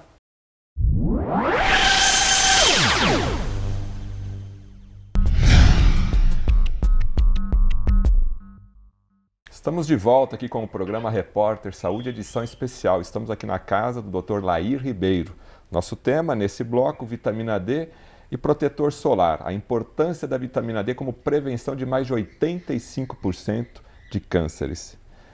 Protetor solar engorda e causa celulite? Essa é uma pergunta que as mulheres estão atentas. Dependendo do protetor solar, sim, porque existem certas substâncias nos protetores solares que têm o que se chama estrogenicidade. Estrogenicidade significa que funciona como estrogênio. São xenoestrógenos. E isso é absorvido na pele e o estrogênio, ou aquilo que se comporta como estrogênio, aumenta o volume de gordura, tá? Faz lipogênese, que a gente chama, aumenta a gordura. Então, tem casos de pessoas que fazem abuso de filtro solar e que engordam. Eu encontrei uma moça uma vez que ela tinha engordado 7,5 kg em 11 meses, usando um protetor solar, fator de proteção solar 100, que nem tem no Brasil. Ela comprou nos Estados Unidos, eu orgulhosamente estava usando aquilo num voo de avião, que eu estava fazendo de Belém para São Paulo. Eu terminei meu trabalho, fui no final do avião tomar uma água, aí ela me reconheceu, falou assim: doutor, eu quero mostrar uma coisa para o senhor que o senhor nunca viu. Aí ela puxou um tubinho com um fator de proteção solar 100. Falei: para que você usa isso aqui? Falou: porque eu trabalho aqui no avião. Falei: mas aqui não entra ultravioleta, aqui entra raio cósmico, não tem nada a ver com isso. E é importante também se proteger contra raios cósmicos, mas não tem jeito de proteger, por isso que quem trabalha em voos envelhece mais rápido. Você pode observar isso, pilotos, aeromoças envelhecem mais rápido. Aí eu falei: isso não tem razão nenhuma. Aí eu fui investigar com ela, ela tinha engordado 7,5 kg em 11 meses, e era por causa daquilo. E o estrogênio também provoca celulite. Você vê que o homem, raramente você vê homem com celulite. Aquele que tem celulite é porque ele tem excesso de estrogênio. Ele tem alguma coisa errada. E a mulher tem celulite, porque ela tem estrogênio. Então, muitos protetores solares, infelizmente, já banidos na Europa, banidos nos Estados Unidos, ainda continuam sendo vendidos nas farmácias brasileiras. E eles têm estrogenicidade. Eles são absorvidos e funcionam como se fosse estrogênio. E isso dá consequências. Mas estrogênio não é um hormônio feminino? Mas de tudo, a água em excesso mata, você concorda? Se você tomar um galão de água de hoje para amanhã, você vai terminar no hospital. O estrogênio também, se ele tiver predominante, e hoje tem uma doença chamada predominância estrogênica, se ele tiver predominante, ele começa a prejudicar. Então, tudo, ainda mais os hormônios têm um equilíbrio. O grande problema hoje é a estrogenicidade, no homem também. Isso também está acontecendo no homem. Por exemplo, se você toma um café muito quente, num copinho de plástico, daqueles quase transparentes, que queima a mão, aquilo ali libera xenoestrógeno. E você vem do petróleo, entra no seu corpo e funciona como estrogênio. Aí o homem começa a ficar barrigudinho, começa a crescer a nádega, começa a ter corpo de mulher, porque está tomando 10 cafezinhos por dia naquele copinho. Eu queria abordar um assunto agora que a palavra estrógeno, xenoestrógeno, me lembrou de um outro assunto que o senhor defende muito. Eu queria começar um assunto falando sobre a importância da água. Sim. Falar um bloco especial aqui. Eu sei que o senhor defende muito esse tema, a importância da água, que a gente hoje não está tomando a água da maneira correta e nem da forma correta. Eu queria então abrir esse espaço. Por que é importante nós tomarmos uma água ideal? Pois é, você vê que interessante. O corpo, em torno de 70% do corpo é água. Varia de uma criança para um idoso. A criança chega a ser 85%, um recém-nascido 85% é água, um idoso é 60%. Então, em torno de 70% do adulto é água. E isso não é nem discutido na faculdade de medicina. A primeira aula da faculdade deve ser sobre água. E nós entendemos muito pouco de água. Então, a água, eu tenho inclusive um DVD sobre isso. A água, para ser potável, não é só ela ser pura. Isso é o pré-requisito. É a condição sine qua non, pureza. A pessoa fala, eu estou tomando aqui uma água Pura. pura. Quer dizer nada. Não está resolvido o problema. Não. Primeiro, o problema mais sério é o pH. O pH é o seguinte, o pH do sangue é de 7,35 a 7,45, tá? Senão a gente não vive. Então, tudo que baixa o pH do sangue, tem que haver um mecanismo compensatório do corpo. E isso causa problemas muito sérios, esse fato. Então, toda a água, para ser ingerida, ela tem que ter um pH acima de 7,45 para não ter que sacrificar o organismo. Então, além da pureza, um pH mais alto. Mais alto. Existem águas que, por exemplo, eu tomo na minha casa água com pH 10. Existe esse processo. Você hoje tem máquinas que fazem isso. Então você importa uma máquina que faz o pH 10, faz 10. Existem filtros também, que são à base de magnésio, que conseguem aumentar o pH da água. Você pega a água da torneira, coloca nesse filtro. Exatamente. O filtro filtra e aumenta o pH da água. Isso é uma coisa. De maneira natural. Sim, certo. Segunda coisa é o poder de oxirredução, é o redox que chama. A água pode ser oxidante ou antioxidante. Quando a água é oxidante, o redox é positivo. Quando a água é antioxidante, o redox é negativo. A água oxidante é ruim. É ruim. Envelhece você mais rápido. A água oxidante também envelhece. Também envelhece e predispõe a doença. Você vai ver os lugares nos povos onde vive muito. Vai em Okinawa, por exemplo, onde vive muito. É o lugar do mundo que mais tem centenários per capita. É Okinawa, no Japão. A água lá é alcalina. Então, todos esses runa, a água é alcalina. Então, esses estudos todos foram feitos já mostrando a importância da água, que é o nutriente que você mais usa. Não só você bebe, mas você está cozinhando, a sua comida, 90% é água. Então, a água é um nutriente. É um nutriente. Então, você falou da pureza. Falei da pureza, falei do pH, falei do redox. Tem que falar do poder da tensão superficial da água, é muito importante, porque a água, quanto menos tensão ela tiver, mais fácil ela sobe no capilar. Vai ter um lugar que ela tem que ir quase que contra a gravidade. Mas ela tem que hidratar lá o dedão do pé até o último fio de cabelo. Então é muito importante ela ter uma tensão superficial baixa. Você imagina se ao invés de água fosse um óleo, não ia circular bem. Quanto menos a tensão superficial, mais fácil circula.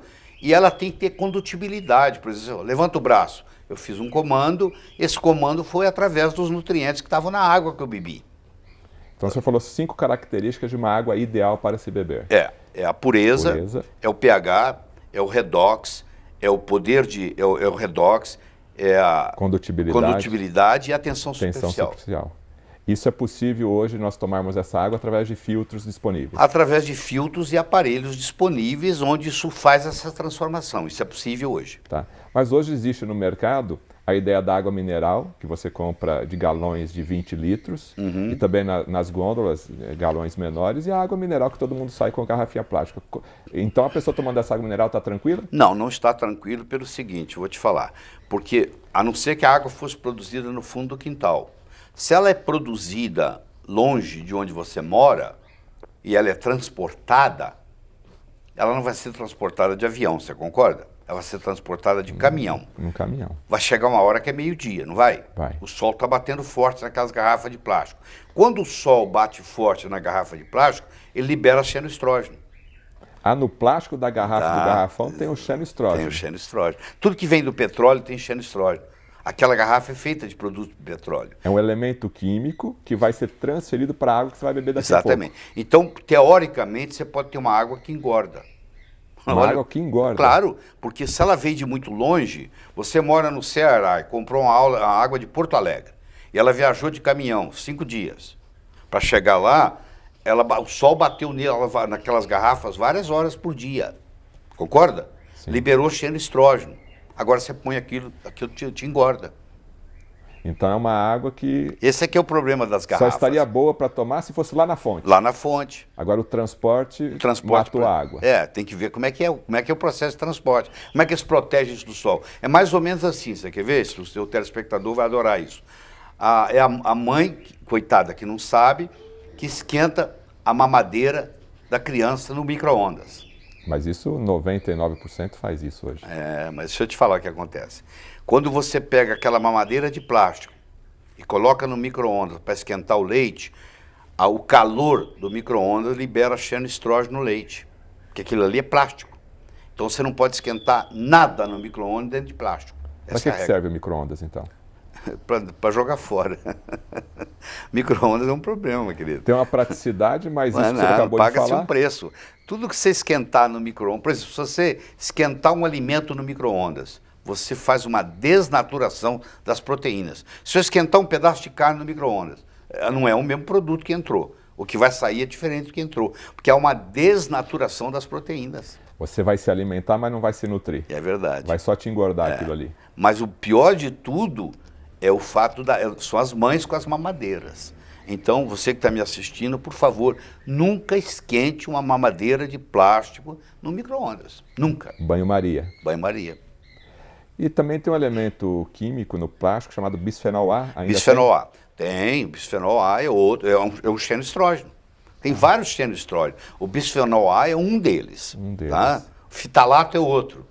E assim vai, tem uma gama, tem 300 deles. E normalmente esses depósitos de água mineral dos galões ficam ali em posto de gasolina, fica na calçada tomando sol, então, isso também já está prejudicado. Está tudo prejudicado ali. O mesmo problema que nós estávamos falando do filtro solar está ali. Aquilo ali, aquelas substâncias também são estrogênicas. O xenoestrógeno, ele é estrogênico. Quando ele cai no corpo do homem, por exemplo, ele destrói a produção de espermatozoide. Então tem muito casal querendo fecundar, querendo ter filho, não tem. Você vai ver o espermograma do marido está baixo, é porque ele está tomando água que vem de longe. Então, ou ele está tomando coisa que foi esquentada no micro-ondas. Aí está a coincidência, então, do aumento da infertilidade. Exato. É pelo xenoestrógeno. É no hábito da vida moderna.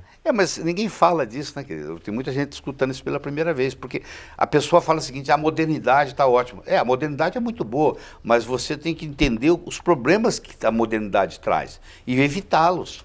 É muito prático o micro-ondas, mas o preço que você paga para a sua saúde é tão grande que eu aconselho... Eu não como nada, eu não ingiro nada que venha de micro-ondas, nada, zero. Se esquentar minha sopa no micro-ondas, eu não quero a sopa. E então o micro-ondas, além de fazer esse mal da própria esquentar a mamadeira, então todos os alimentos, ele quebra a proteína, não fica nada. Ele desnatura as proteínas. Desnatura, não tem Aí não tem a mesma propriedade. Você vai dizer, mas desnatura quanto? Vamos supor 20%. Mas o 20% é 20%, entendeu? Tá. Chegando em casa eu vou entregar o meu micro-ondas para o lixo eletrônico. Falando em água, que eu estou aprendendo aqui hoje, que água é muito importante como elemento nutritivo que o senhor acabou de falar, mas tem outra característica na vida moderna que eu queria entender um pouco melhor. Cloro e flúor. Tá bom. Deixa eu te falar. Se você olhar na tabela periódica, até arrepia de eu falar isso, né? Lá na tabela periódica tem lá os chamados halogênios. É o flúor, o cloro, o bromo e o iodo. São primo-irmãos. Vamos pôr assim. Da mesma família. Da mesma família, 7A. Flúor, cloro, bromo e iodo. O iodo é usado na tireoide. Importantíssimo para a tireoide. Uma regra dos halógenos é o seguinte, quanto mais leve, mais fácil tomar o lugar do outro. O flúor é o mais leve, depois é o cloro, depois é o bromo, depois é o iodo. Iodo é mais pesado. O iodo é o mais pesado dos 4. Então, por exemplo, o flúor é o pior deles. Ele toma o lugar do iodo. Ele empurra o iodo e fica no lugar do iodo. Só que na hora de fazer o hormônio da tireoide, que é feito de iodo, o flúor entra no lugar. Faz um hormônio com flúor. Inclusive, quando você mede no laboratório, o laboratorista que está medindo lá o hormônio, ele não sabe se é de flúor ou se é de iodo. Não tem essa distinção no exame. Só que aquele hormônio não funciona. Então, olha o que acontece. O paciente vai ao médico, ele pede o exame de sangue. Aí ele volta o exame e fala, ó, você não tem nada na tireoide. Mas, doutor, eu não consigo emagrecer, meu cabelo está caindo, a minha unha está quebrando, eu tenho dificuldade de evacuar, eu não durmo direito, entendeu? Eu estou cansado, eu estou com fadiga. Não, isso é da sua cabeça. Mas foi intoxicação pelo flúor. Você tem o flúor na água e você tem o flúor na pasta de dente. Na pasta de dente, que é pior ainda, porque é 1000 vezes a concentração. Então, você tem que escovar dente com pasta sem flúor. Mas flúor não é bom para as cáries? Não, não é bom para as cáries. Aqui agora eu vou arrumar uma briga com os dentistas. O problema da entrevista, eu procuro não dar mais entrevista, porque eu só crio problema. Eu vou criando inimigos, esse é o problema. Não, as cáries começaram a cair antes da introdução do flúor. O flúor é um veneno que eles não sabiam o que fazer com ele. Aí jogaram Você na está água. falando que flúor é um veneno na indústria É um veneno. química. É um veneno. É um produto de indústria química. Qualquer indústria química gera flúor. Eles não sabiam o que fazer com isso, jogaram na água. Hoje nós sabemos que flúor faz envelhecimento prematuro, que flúor causa câncer, que flúor lesa o cérebro. Mas na água ele ainda é pouco. A pasta de dente ele é pior ainda. Entendeu? Então esse é o flúor. Agora vamos para o cloro, que é o primo irmão. O cloro você tem na água, ele entra no seu corpo, ele é altamente prejudicial, inclusive na água do banho, que é o pior, porque quando você esquenta a água, o cloro vira um gás venenoso. Então, por exemplo, quem faz no Brasil uma sauna úmida está prejudicando a saúde. Sauna é um grande remédio, seca. Para você fazer uma sauna úmida, a água tem que ser tratada no mínimo com ozônio. Ela não pode ser tratada com cloro, porque se ela é tratada com cloro, na hora que você esquenta o vapor, sai um gás venenoso à base de cloro, que são os clorocarbonados. O mesmo acontece no seu chuveiro. Quando você está tomando um banho quente, você toma um banho quente e aí sai o cloro da água na forma de gás, você inspira aquilo. Absorve mais então pelo banho e pela pele do que no copo d'água. Isso, mais ainda. Então hoje, por exemplo, existem filtros que você adapta, eu tenho na minha casa, que você adapta no chuveiro para não deixar o cloro sair. Aí você toma um banho mais saudável. Mas ninguém se preocupa com isso, ninguém sabe que isso existe. Só pelo fato de você não saber que não existe, não significa que não esteja ali incomodando. Então uma pessoa que toma 2 banhos de chuveiro quente por dia, num lugar onde tem cloro, essa pessoa pode desenvolver hipotiroidismo por essa razão. Porque o cloro também tem essa capacidade de ir lá empurrar o iodo e entrar no lugar dele. E não cumprir a função. Entendeu? Então esse é outro problema sério. Ele substitui o iodo mas e substitui erradamente na erradamente. formação da Ele molécula. substitui na molécula, mas não substitui na funcionalidade. Cloro e flúor estão associadas a quais tipos de doenças, segundo os estudos científicos? Eu diria que praticamente todas. Diria Todas as doenças? Todas. Inclusive o flúor aplicado dá fluorose, o dente fica com mancha. Essa aplicação de flúor no dentista é um problema muito grande Lá mesmo. fora, Europa, E eu vou te Estados dizer Unidos. que sabe quem está mais doente? O dentista. O dentista não sabe disso. O dentista está com um problema, ele está com um problema de hipotiroidismo, ele tem predisposição a infarto, ele tem predisposição a suicídio. Você sabe que a incidência de suicídio no dentista é muito alto, né? Na odontologia, sabia disso? Não sabia. Altíssimo. Então, isso tudo é aquele que faz o flúor e aquele dentista que trabalha com amálgama, que é outro problema sério, que é o mercúrio, aquelas obturações de amálgama. E você entra no YouTube, digita que você vai ver filmes onde a pessoa que tem uma obturação de amálgama, cada vez que ela morde, sai um gás de mercúrio venenoso e aquilo ali lesa o cérebro. É uma coisa impressionante. E o dentista, você imagina um dentista que trabalha com flúor e trabalha com mercúrio. Fala, isso é bobagem, isso não existe. Está aí na literatura para quem quiser ver, pô. É só você entrar no Amazon.com e digitar lá que você vai ver que tem uns 30, 40 livros só sobre o assunto. Só sobre o assunto. E a base dessas doenças está relacionada à água maltratada ou consumida dessa forma industrializada. Inclusive, o flúor é acrescentado na água. Não todos os estados brasileiros, mas a maioria. Não todos os estados americanos, mas a maioria. Agora, os países mais inteligentes, como a Inglaterra, como a Suécia, como a Holanda, como a Dinamarca, como a Noruega, nunca deixaram colocar o flúor na água. Lá não existe flúor na água. Então, entendeu? Países mais inteligentes, mais desenvolvidos... não deixaram colocar.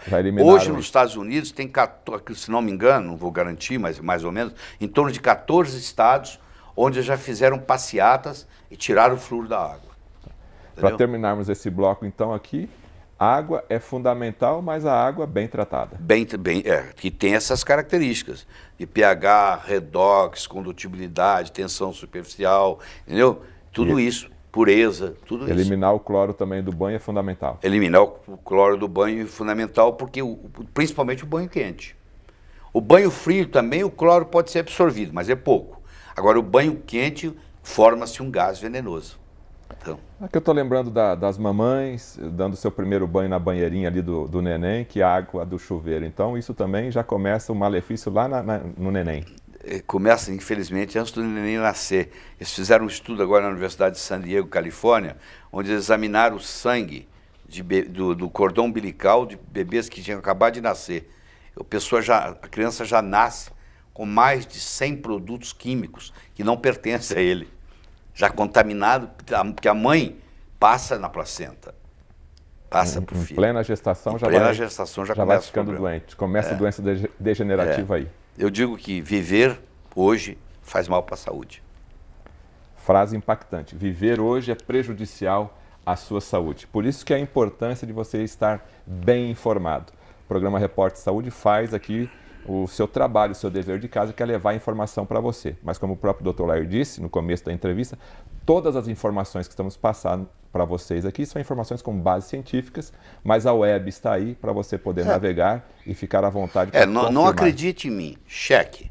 Agora, é complicado discutir isso, porque cada vez que eu falo alguma coisa, eu estou batendo com o interesse de alguém.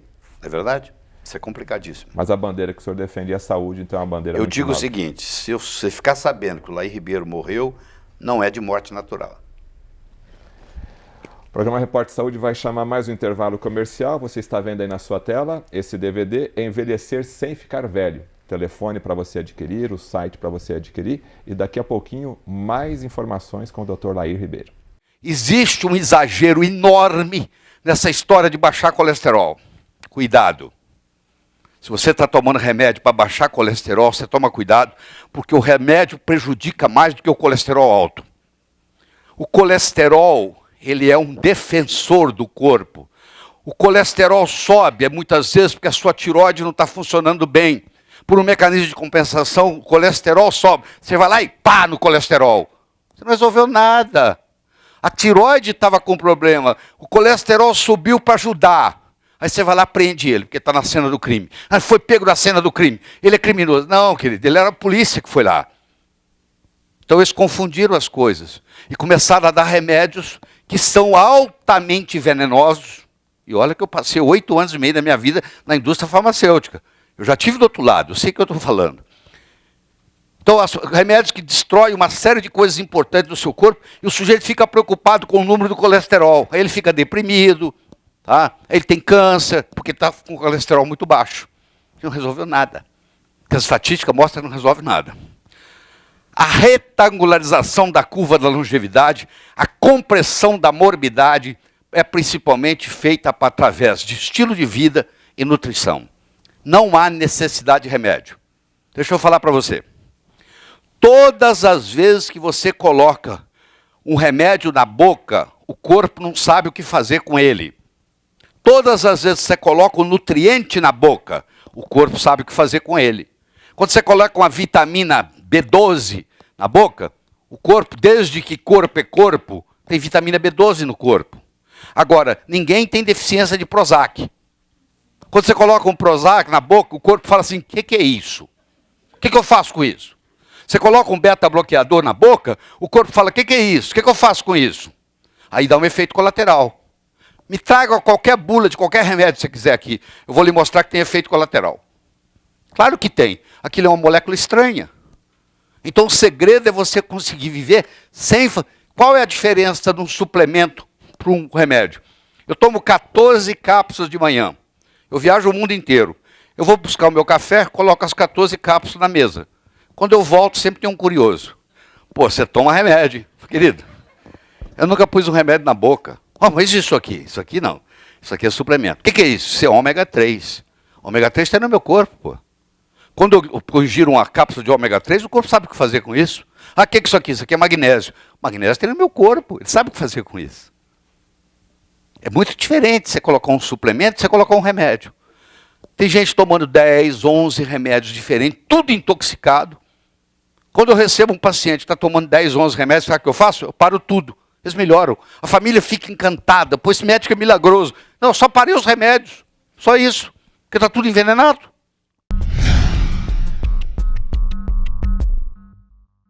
Oba, tudo bem? Tá vindo novidade por aí, você está sabendo disso, né? Eu, Lair Ribeiro, vou ter um portal, Academia de Treinamento Lair Ribeiro. É uma oportunidade única, isso não aparece na sua vida todo dia não. Aproveita, porque logo, logo nós vamos fazer o lançamento. Já tem o pessoal se inscrevendo, se preparando. Eu acho que você devia de entrar nessa, nem que seja para testar, para ver se funciona ou não. Aí você vai ver se o que eu estou falando aqui é verdadeiro ou não. Mas primeiro você tem que checar. Portanto, aproveite, tá?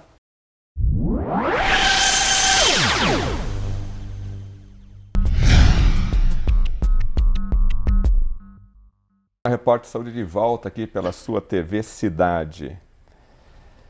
Glúten é uma palavra hoje que muito se fala por nutricionistas, por médicos, a mídia também. Olha, esse alimento não contém glúten. Doutor Lair, na verdade, o que é o glúten e o que ele faz no organismo? É o seguinte, existem certos cereais, principalmente o trigo, o centeio, a cevada, que tem uma proteína que se chama glúten. Os últimos anos, esses cereais vêm sendo trabalhados para aumentar a concentração de glúten, que isso é bom para quem produz. Só que o glúten, ele pode ser remédio, pode ser alimento para a maioria, mas pode ser veneno para muitos. E é uma proteína muito difícil de ser metabolizada. E quando ela existe dentro dessa proteína, chama gliadina, e a outra chama glutenina. E a gliadina é a que causa mais os problemas. Quando essa gliadina bate no aparelho digestório, ela tem uma certa dificuldade em digeri-la. E essa não digestão apropriada cria uma reação no organismo, onde a membrana do intestino fica como que buracos. E aí começa a entrar no sangue proteínas que não foram digeridas. E quando entram proteínas que não foram digeridas no sangue, imediatamente o corpo cria uma coisa que chama anticorpo contra aquela proteína. Só que às vezes entra uma proteína onde 3 ou 4 ou 5 aminoácidos dela parecem com a da tireoide. Quando cria o anticorpo contra aquela proteína, agora criou um anticorpo contra a tireoide. Então eu vou fazer uma afirmação aqui forte. 99,99% das doenças autoimunes começa no intestino. Lúpus começa no intestino. Esclerose múltipla começa no intestino. Esclerose lateral amiotrófica começa no intestino. O chinês já dizia, há mais de 1000 anos atrás, que toda doença e toda saúde começa e termina no intestino. Então, quando o intestino abre, chama tight junctions, junções estreitas. Quando ele abre isso e permite entrar coisa que não era permitido, ele começa a causar uma série de problemas. E o glúten faz o buraco no intestino. Em 1888, o Dr. Samuel Dee, na Inglaterra, descreveu o que nós em medicina conhecemos como doença celíaca, que é uma doença que ocorria na pediatria, onde a criança ficava barriguda, tinha diarreia, não crescia, etc, etc, etc. Hoje nós sabemos que além dessa doença celíaca clássica, existe uma ação sistêmica da doença celíaca não manifestada no intestino. Vou te dar um exemplo. Alguém chega para você e fala assim, na nossa família, quando os homens chegam em volta dos 55 anos, eles começam a tremer. E o médico fala que é tremor familiar. Claro, ocorre na família, tem que ser tremor familiar. Então, tremor familiar. Ah, o meu pai teve isso, meu avô teve isso, meu tio-avô tem, meu primo tem. Aí você vai ver a base é o glúten. Porque nós também herdamos essa predisposição à sensibilidade ao glúten.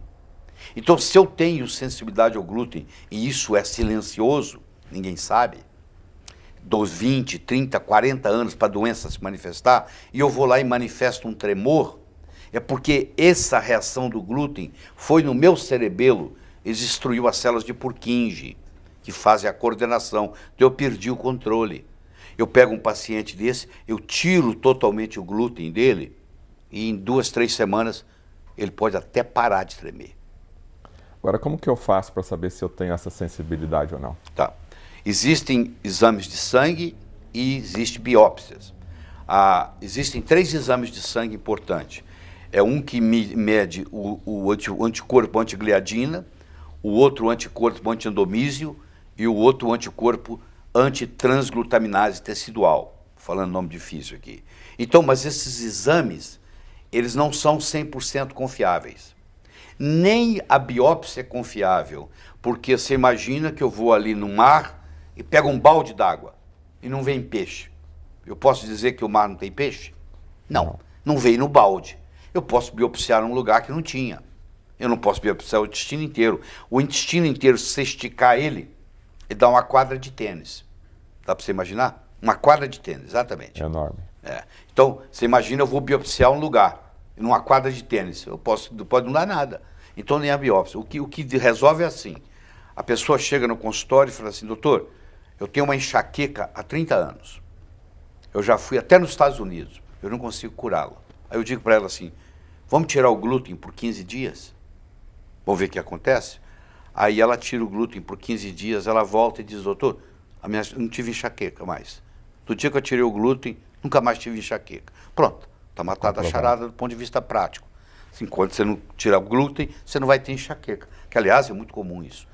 Quem está nos escutando, se você tem enxaqueca e ninguém resolveu até hoje, você acaba de resolver a solução. Como é que tira o glúten? Você não pode comer nada que tenha trigo. Você não pode comer pão. Hoje você vai num supermercado, tem uma gôndola especial que diz assim, sem glúten. Então você tem pão sem glúten, você tem massa sem glúten, macarrão, talharim sem glúten. Hoje não é problema mais. E mesmo para pessoa saudável, hoje, o glúten ainda prejudica. Porque nos últimos 20 anos, a concentração do glúten no trigo aumentou 4 vezes, 400%. Por isso que você não ouvia o seu avô falar de glúten. Porque esse problema não existia na época. Hoje, com o aumento do glúten e todo o trabalho que faz na plantação para aumentar o glúten no trigo, para dar força e não sei o quê, isso causou esse problema. O pão integral faz parte da dieta do pão integral o glúten. Olha que coisa absurda. Quer dizer, eles não sabiam disso. Isso aí antigamente não tinha problema. Então, eu como pão integral, pior ainda. Tá? Então, a indústria alimentar, para ter mais lucro, render mais, coloca o glúten. Isso. Esse pão que não é fermentado, como é que chama? Pão libanês, como é que é? Sabe qual que eu estou falando? Pão árabe, né? Pão árabe. Esse pão árabe é pior ainda, porque nem é fermentado. O glúten está ali, mas muito. É uma coisa simples, objetiva. A pessoa para de tomar remédio porque ela eliminou a causa. Enquanto ela está tomando remédio para enxaqueca, ela está tratando o efeito. Quando ela tira o glúten, então ela tira o trigo, ela tira o centeio, ela tira a cevada, não pode beber cerveja. E eu aconselho a tirar a aveia. Por que eu aconselho a tirar a aveia? Não é porque a aveia causa problema de glúten, é porque a aveia é armazenada, estocada, empacotada no mesmo galpão onde empacota o trigo. Então tem uma contaminação cruzada. Então o ideal é você tirar trigo, centeio, aveia e cevada. Tira da sua alimentação. Pode comer tudo, menos isso. E aí aquele problema passa. Aí a pessoa melhora a visão. Se ela tiver um problema visual por problema de glúten, porque o glúten ataca qualquer coisa. Ele faz a pessoa ficar diabética. Ele faz a pessoa ter hipotiroidismo. Claro que se você ficou 40 anos comendo glúten sem poder, e a doença é silenciosa, quando você tira o glúten, a melhora é absurda, mas não resolveu todo o problema. Agora o seu intestino está cheio daqueles buracos. Aí você tem que fazer um tratamento no intestino, que não é feito com remédio, é feito com dieta, é feito com probióticos, é feito com fermentados, entendeu? Bacilos, levedura. Aí ajuda bastante. Muito. Então a pessoa tem que tirar o glúten, tem que parar de jogar gasolina no fogo e tem que apagar o fogo. Não adianta só você parar de jogar gasolina no fogo. Você tem que agora apagar o fogo, porque o seu intestino está inflamado. Então mas é possível através de uma dieta? Claro, curcumina, que nós estávamos falando, o açafrão da terra, faz uma diferença enorme. Aí a alimentação vai ajudar bastante. Vai ajudar. O jeito como você se alimenta faz uma diferença. Quando o senhor falou farinha de trigo, a gente lembrou da cor branca. E eu queria falar um pouquinho agora sobre o açúcar e sobre o sal, que são os alimentos brancos, aí no caso, que fazem muito mal para a saúde, é verdade? É verdade. O cloreto de sódio faz muito mal, mas o sal faz bem. Olha o paradoxo. O sal integral faz bem. Só que quando eles refinam o sal para fazer aquele pozinho branquinho bonito para colocar na mesa, eles usaram produtos químicos para poder fazer o sal clarear. E aquilo ficou lá. E tiraram os 80 e poucos minerais que estavam lá.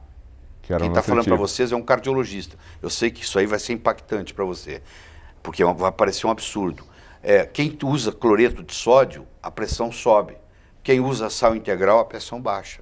Muitos pacientes tratam pressão alta com sal integral, porque quando você ingere o sal integral, lá tem magnésio.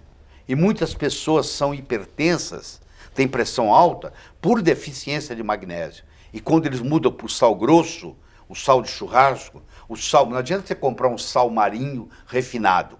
O sal marinho refinado, você só vai gastar mais dinheiro, porque virou aquele pozinho branquinho. O sal bom, ele não é branco, ele é meio cinzento. Entendeu? Mas que sal que seria? Porque a pessoa em casa deve estar perguntando, onde que eu compro esse sal? Como é que o melhor deles chama-se sal rosa do Himalaia, que é importado no Brasil, vai nas casas de produtos naturais, e eu não estou fazendo propaganda nenhuma, não tem nada a ver com nada, não precisa ser propaganda, garoto de propaganda de ninguém. Existe um sal do Rio Grande do Norte, de Mossoró, que chama Sinsal, com C.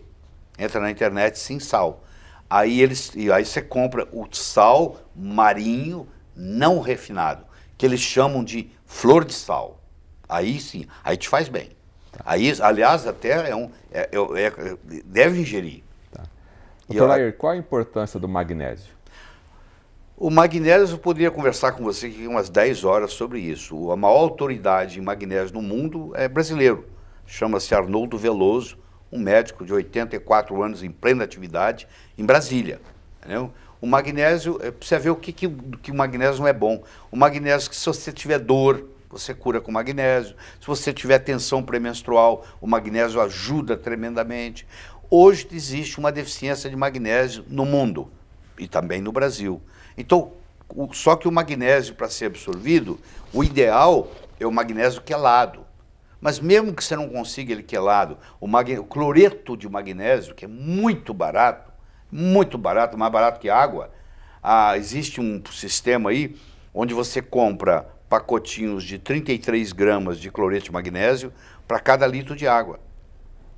Você joga aquilo na água de manhã e toma aquilo durante o dia. Tem gente que faz isso anos seguidos, não tem doença nenhuma, não tem nada, melhora tudo. E cloreto de magnésio, você compra 1 quilo de cloreto de magnésio por R$11, para você ter uma ideia. Então, magnésio é fundamental para a saúde básica. E hoje, inclusive, tem técnicas americanas, eu tenho magnésio que eu uso, que é transdérmico. Eu esfrego aqui na hora de dormir, ó, é um gel, igual eu faço com hormônios, hoje eu faço com magnésio. Cloreto de magnésio, você esfrega na pele, ele é transdérmico. E saúde cardíaca também magnésio é importante? O magnésio é o melhor antiarrítmico que existe, para você ter uma ideia. Melhor que qualquer antiarrítmico que você possa comprar, melhor que todos. Eu fui diretor da Merck Sharp & Dohme, e eu me lembro que na primeira reunião como diretor, eu na minha ingenuidade, levei a ideia de lançar magnésio como antiarrítmico. E claro, todo mundo riu de mim porque não tem patente. E a indústria farmacêutica precisa de patente, porque se uma empresa multinacional grande lança magnésio como antiarrítmico, ela abre o mercado, as outras vão no vácuo. Então, infelizmente, isso acontece. Bom, falamos então da farinha de trigo, da questão do glúten, do sal agora, e o pó branco, o açúcar. O açúcar é um dos maiores problemas que a humanidade enfrenta hoje, porque a quantidade de açúcar que nós ingerimos hoje é em torno de 70 a 80 quilos por pessoa por ano. Por pessoa, 70 quilos ano? Ano. Porque você come açúcar de várias formas diferentes, né? Você está comendo um bolo, está comendo açúcar, um doce, né? Está adoçando um café.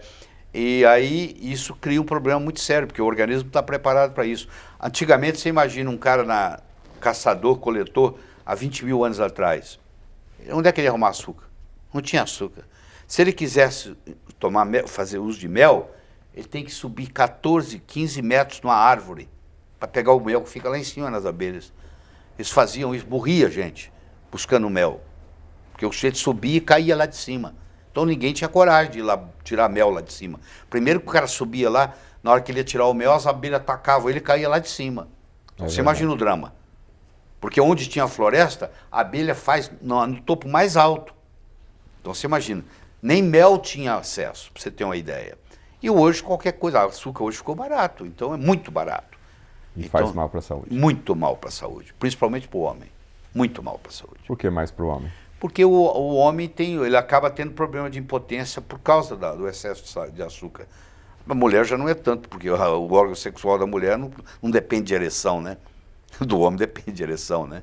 Então, E prejudica. para resolver o problema do açúcar, então, tem um adoçante aí. Não, pelo amor de Deus, fica com açúcar. O que o senhor me fala do adoçante? Deus hoje? me livre, o que eu te falo? Tirando o stevia, que só sobra o stevia, e a talmatina, que eles não têm acesso porque tem que ser comprado em farmácia, o resto tudo, qualquer um adoçante é pior que açúcar. Vamos pegar aspartame. O aspartame, quando ele cai no sangue, parte dele vira ácido fórmico, que é matador de formiga e causa lesão cerebral. Vamos pegar a sucralose, que é o mais vendido no mundo hoje. A sucralose foi descoberta na Inglaterra, um pesquisador indiano trabalhando com um pesquisador inglês, com aquela dificuldade de falar de sotaque de um para o outro, eles estavam desenvolvendo um inseticida. E aí ele desenvolveu, quando ele pegou a molécula, o pesquisador-chefe falou para ele, tested. Ele entendeu tasted, ele pôs na boca. O professor falou, tested. Ele entendeu tasted e pôs na boca. Ele falou doce, sweet. Ele falou, pô, você colocou isso na boca? Pois é, mas é muito gostoso.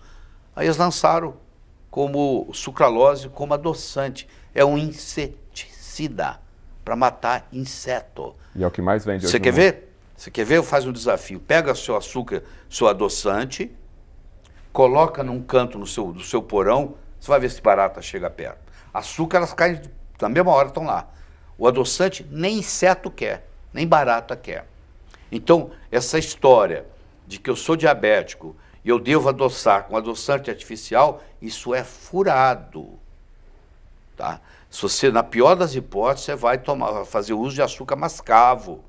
Açúcar mascavo é nutriente, tem 80 e tantos minerais. O ideal é você aprender a tomar seu café sem açúcar. É assim que se toma café, é sem açúcar.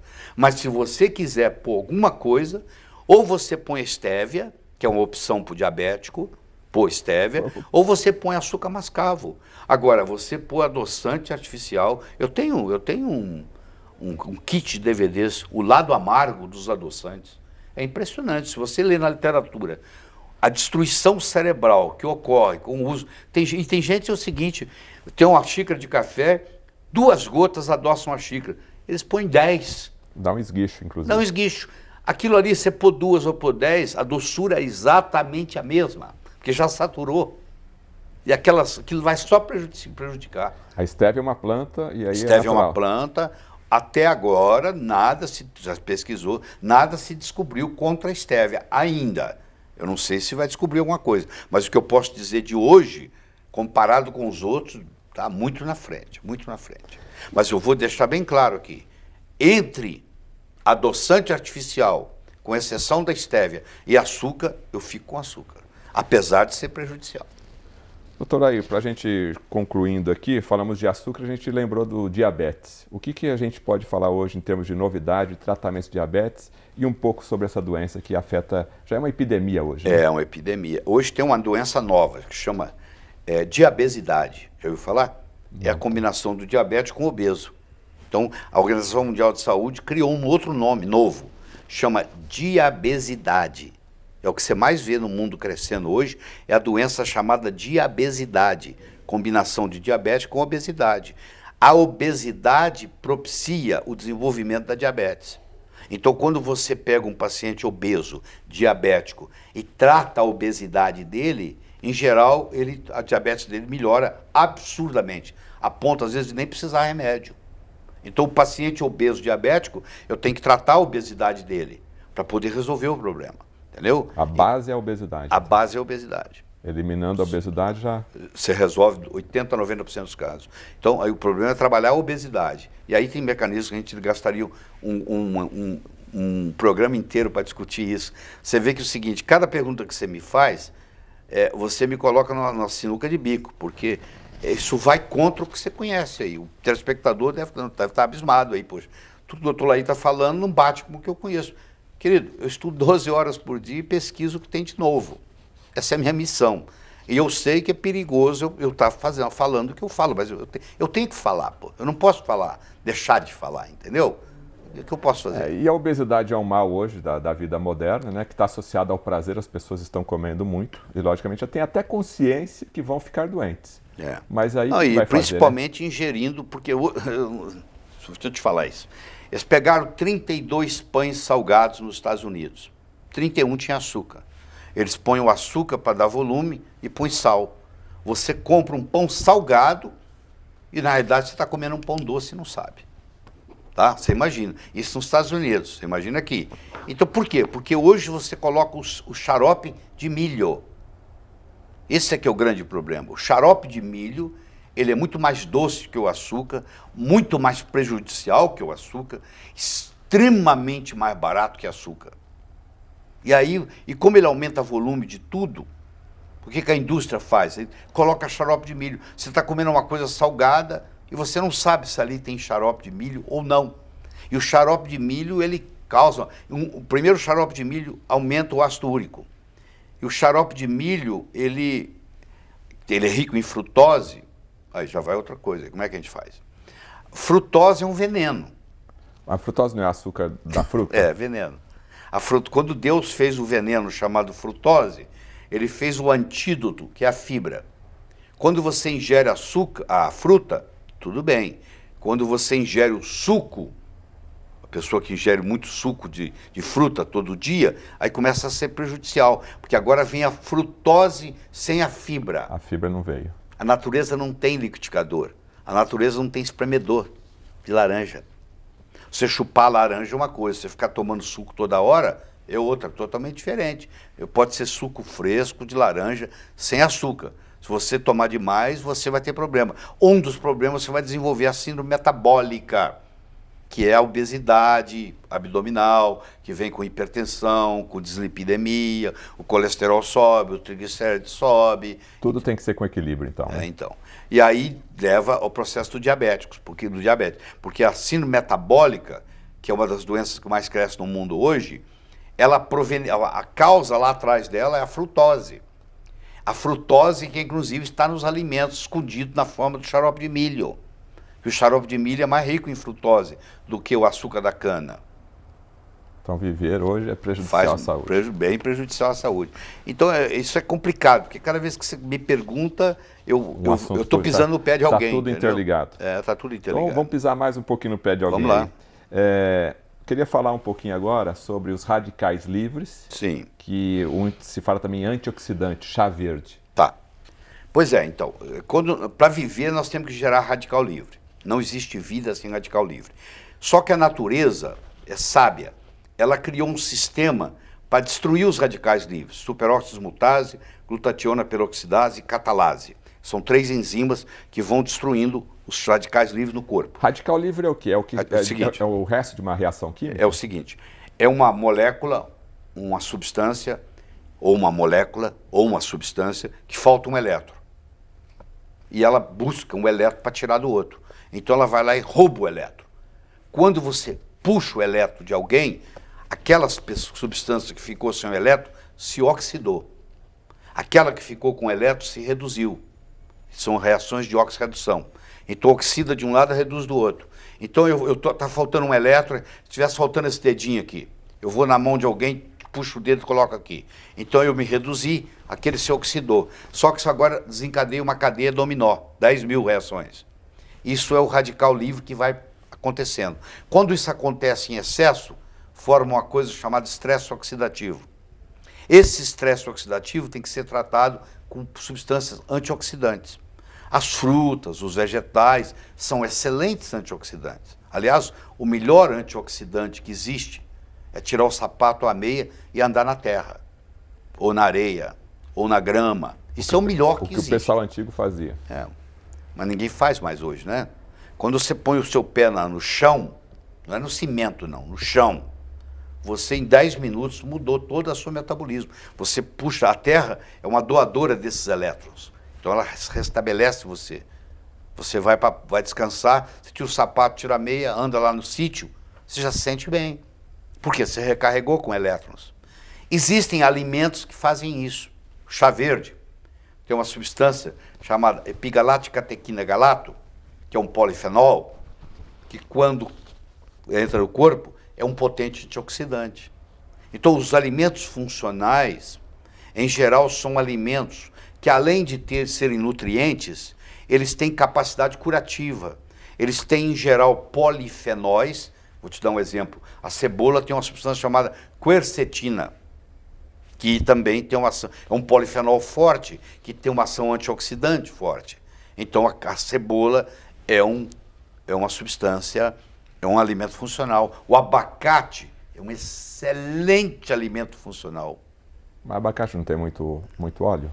O óleo que existe no abacate é o mesmo óleo que existe no azeite de oliva. Exatamente o mesmo.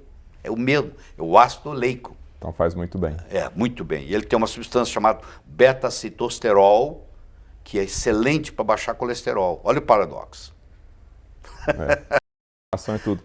Meu Deus. Há algum tempo atrás o senhor falou que uma das características da água ela ter essa função antioxidante também, a água ideal. Exatamente. Porque quando você aumenta o pH da água, o pH da água é aumentado com hidroxila. Não hidroxila radical livre, hidroxila radical, não livre. E essa substância agora, mas aí, qual a sua pergunta? Que ela é antioxidante. Pois é, ela absorve elétron. Tá. Agora, a dúvida na prática. Se eu estou fazendo o meu chá verde, eu preciso da água para fazer o meu chá verde. O chá verde, o senhor disse que é um ótimo antioxidante. Sim. Se eu misturar ele numa água ruim... O valor dele é maior ainda. É preferível você tomar o chá verde com a água ruim do que deixar de tomar o chá verde. O chá verde, para você ter uma ideia, é a bebida mais ingerida no mundo. Todos os chineses tomam chá verde. Todos os japoneses tomam chá verde. Todos os coreanos tomam... É a bebida mais consumida no mundo. O chá verde. Tá? Tirando a água. É a bebida mais consumida no mundo. Agora, se eu faço um chá verde nessa água que o senhor disse que é uma água que tem propriedade antioxidante, vai potencializar. Claro, nota 10. Inclusive, quando a água tem um pH alto e um poder de reoxidação, ela consegue extrair do chá muito mais os polifenóis. Você vai ver que a intensidade da cor do chá fica diferente quando a água é melhor. Então, a base de qualquer alimentação trabalhada numa água ideal potencializa. Potencializa. Então, essas substâncias são polifenóis. Por exemplo, vou te dar um exemplo. A uva tem uma substância chamada resveratrol, que é um polifenol muito forte. Esse resveratrol, ele inclusive prolonga a vida. Então, lugares onde bebe vinho, uma taça por dia... tem essa cultura que o vinhozinho todo dia faz bem, faz coração, bem. inclusive. É verdade. Uma taça, até uma para mulher, até duas para homem. Isso é verdadeiro. Entendeu? Isso acontece sim. E é por uma substância chamada resveratrol. Resveratrol, ele tem uma propriedade de estimular uma proteína chamada sirtuína, que é a proteína da longevidade. Então, todo o estudo que eles fizeram até hoje, cortando 30% a 40% do que você come, faz você viver mais. Todos os animais, todas as espécies até hoje testadas, por exemplo, eles têm estudo em macacos de 20 anos. Um grupo de macaco come X, o outro come X menos 20%, 30% que eles fizeram. Esses aqui viveram muito mais, mas muito mais do que o outro grupo e não tiveram doenças. E aí foi descoberto que o resveratrol faz esse mesmo papel, igualzinho. Então, só que o brasileiro não sabe chupar uva. O resveratrol da uva, ele está na semente e na casca. A gente joga fora a primeira coisa. Entendeu? Resveratrol, então, é um excelente... Excelente. Você vai ver isso. Inclusive, a indústria farmacêutica hoje está fazendo análogos de resveratrol para vender como remédio. Infelizmente, o programa Repórter Saúde chega ao seu fim aqui. Já estouramos um pouco o nosso tempo. Mas eu queria deixar os minutos finais aqui para o Dr. Lair. Deixar uma mensagem para o público que eu assisti esse DVD aqui, é Envelhecer Sem Ficar Velho. Então, como a pauta principal do nosso programa é envelhecer com saúde, sim, o mais longevo possível, uma mensagem então para o telespectador para ele chegar até os 90, 100, 110 com saúde. É possível? É possível. Primeiro eu quero dizer o seguinte, tudo isso que eu falei aqui, seria muito leviandade da minha parte falar coisa que eu penso. Isso aqui não é o que eu penso, isso aqui é o que a literatura médica mostra. Eu desafio você que está me assistindo a procurar no Google científico, no Google acadêmico. Tudo isso que eu falei está lá, à vontade, artigos, é só ler.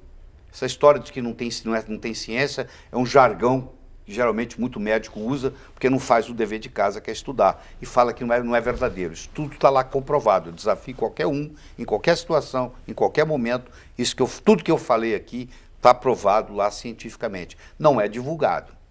Agora, se você quiser ter saúde, a primeira coisa é você dormir bem. Isso não tem nada. Se você tem insônia, você procura resolver esse problema. Não é tomar remédio para dormir, não. É você arrumar um jeito de dormir melhor. O jeito que você dorme, a escuridão que tem no seu quarto faz uma diferença enorme. O ser humano foi feito para dormir no escuro absoluto. Se você dorme com a televisão ligada, a luz do banheiro ligada, do corredor para ir no banheiro, tudo isso te prejudica. Você não tem ideia o quanto que isso prejudica. Eu não tenho tempo aqui para isso. Então, a primeira coisa é o sono. O sono é reparador. Segundo, a água que você bebe. Já que 70% do seu corpo é água, você tem que procurar tomar uma água que tem um pH pelo menos acima de 7,5, para não sacrificar seu corpo. Isso faz uma diferença enorme. E a alimentação que você tem que fazer, você tem que procurar fazer uma alimentação baixa em carboidratos. Porque nós ingerimos muito mais carboidratos do que os nossos antepassados. Entendeu? Sem necessidade. E é viciante. Esse é que é o problema. Quando você começa a ingerir muito açúcar, você quer ingerir mais açúcar ainda, porque é viciante. Você tem que controlar isso. Porque se você não fizer, procure sair da mesa com um pouquinho de fome. Não come até empaturrar. E procure ter uma atividade física. Você tem que pelo menos fazer alguma movimentação. Porque se você não tiver atividade física, a não ser que você faça uma ingestão de muitos nutrientes, isso vai te prejudicar no todo. E a maioria dos brasileiros é preguiçoso no que diz respeito à atividade física. E procure estudar, procure ler, porque hoje a informação está democratizada, você tem acesso a ela. Quem cuida da sua saúde é você, não é o seu médico. O seu médico pode te ajudar, mas a responsabilidade é sua. Não adianta você entregar a responsabilidade para o médico pode fazer nada. Entendeu? A responsabilidade é sua. E você quem tem que ver isso. Porque no Brasil, infelizmente, nós não temos Ministério da Saúde. Nós temos Ministério da Doença. Mais de 80% da verba do SUS é gasto nos últimos 2 anos do brasileiro. Ou seja, a pessoa está vivendo errado a vida inteira e no final da vida ela vai gastar com doença. É isso o final que você quer? Não. Então eu digo que o grande segredo da vida é morrer jovem o mais tarde possível. Tchau. Doutor Lair, eu vou pedir para o senhor contar aquela parábola do mestre e do jovem com o pássaro na mão, que acho que tem muito a ver com o nosso tema de hoje. É possível? Isso, claro. Era uma vez, numa pequena ilha da Grécia, existia um sábio muito famoso, porque até aquele dia, todas as perguntas feitas a ele, ele soube responder. Um jovem, conversando com seu amigo, disse: eu acho que eu sei como eu vou enganar esse sábio. Eu vou pegar um pequeno passarinho, vou esconder nas minhas mãos, vou levar e vou perguntar para ele se está vivo ou morto. Se ele falar morto, eu vou abrir a mão e deixar o passarinho voar. Se ele falar vivo, eu vou espremer o passarinho e deixar cair morto nos pés dele. Não interessa o que ele responder, ele vai errar. O jovem pegou o passarinho, escondeu nas mãos, levou para o sábio e disse: diga-me, sábio, passarinho nas minhas mãos está vivo ou morto? O sábio olhou para ele e disse: jovem, a resposta está nas suas mãos. Mesmo eu digo para você, a sua saúde esteve, está e sempre estará nas suas mãos. Com esse final, o programa Repórter Saúde fica por aqui. Até o nosso próximo encontro.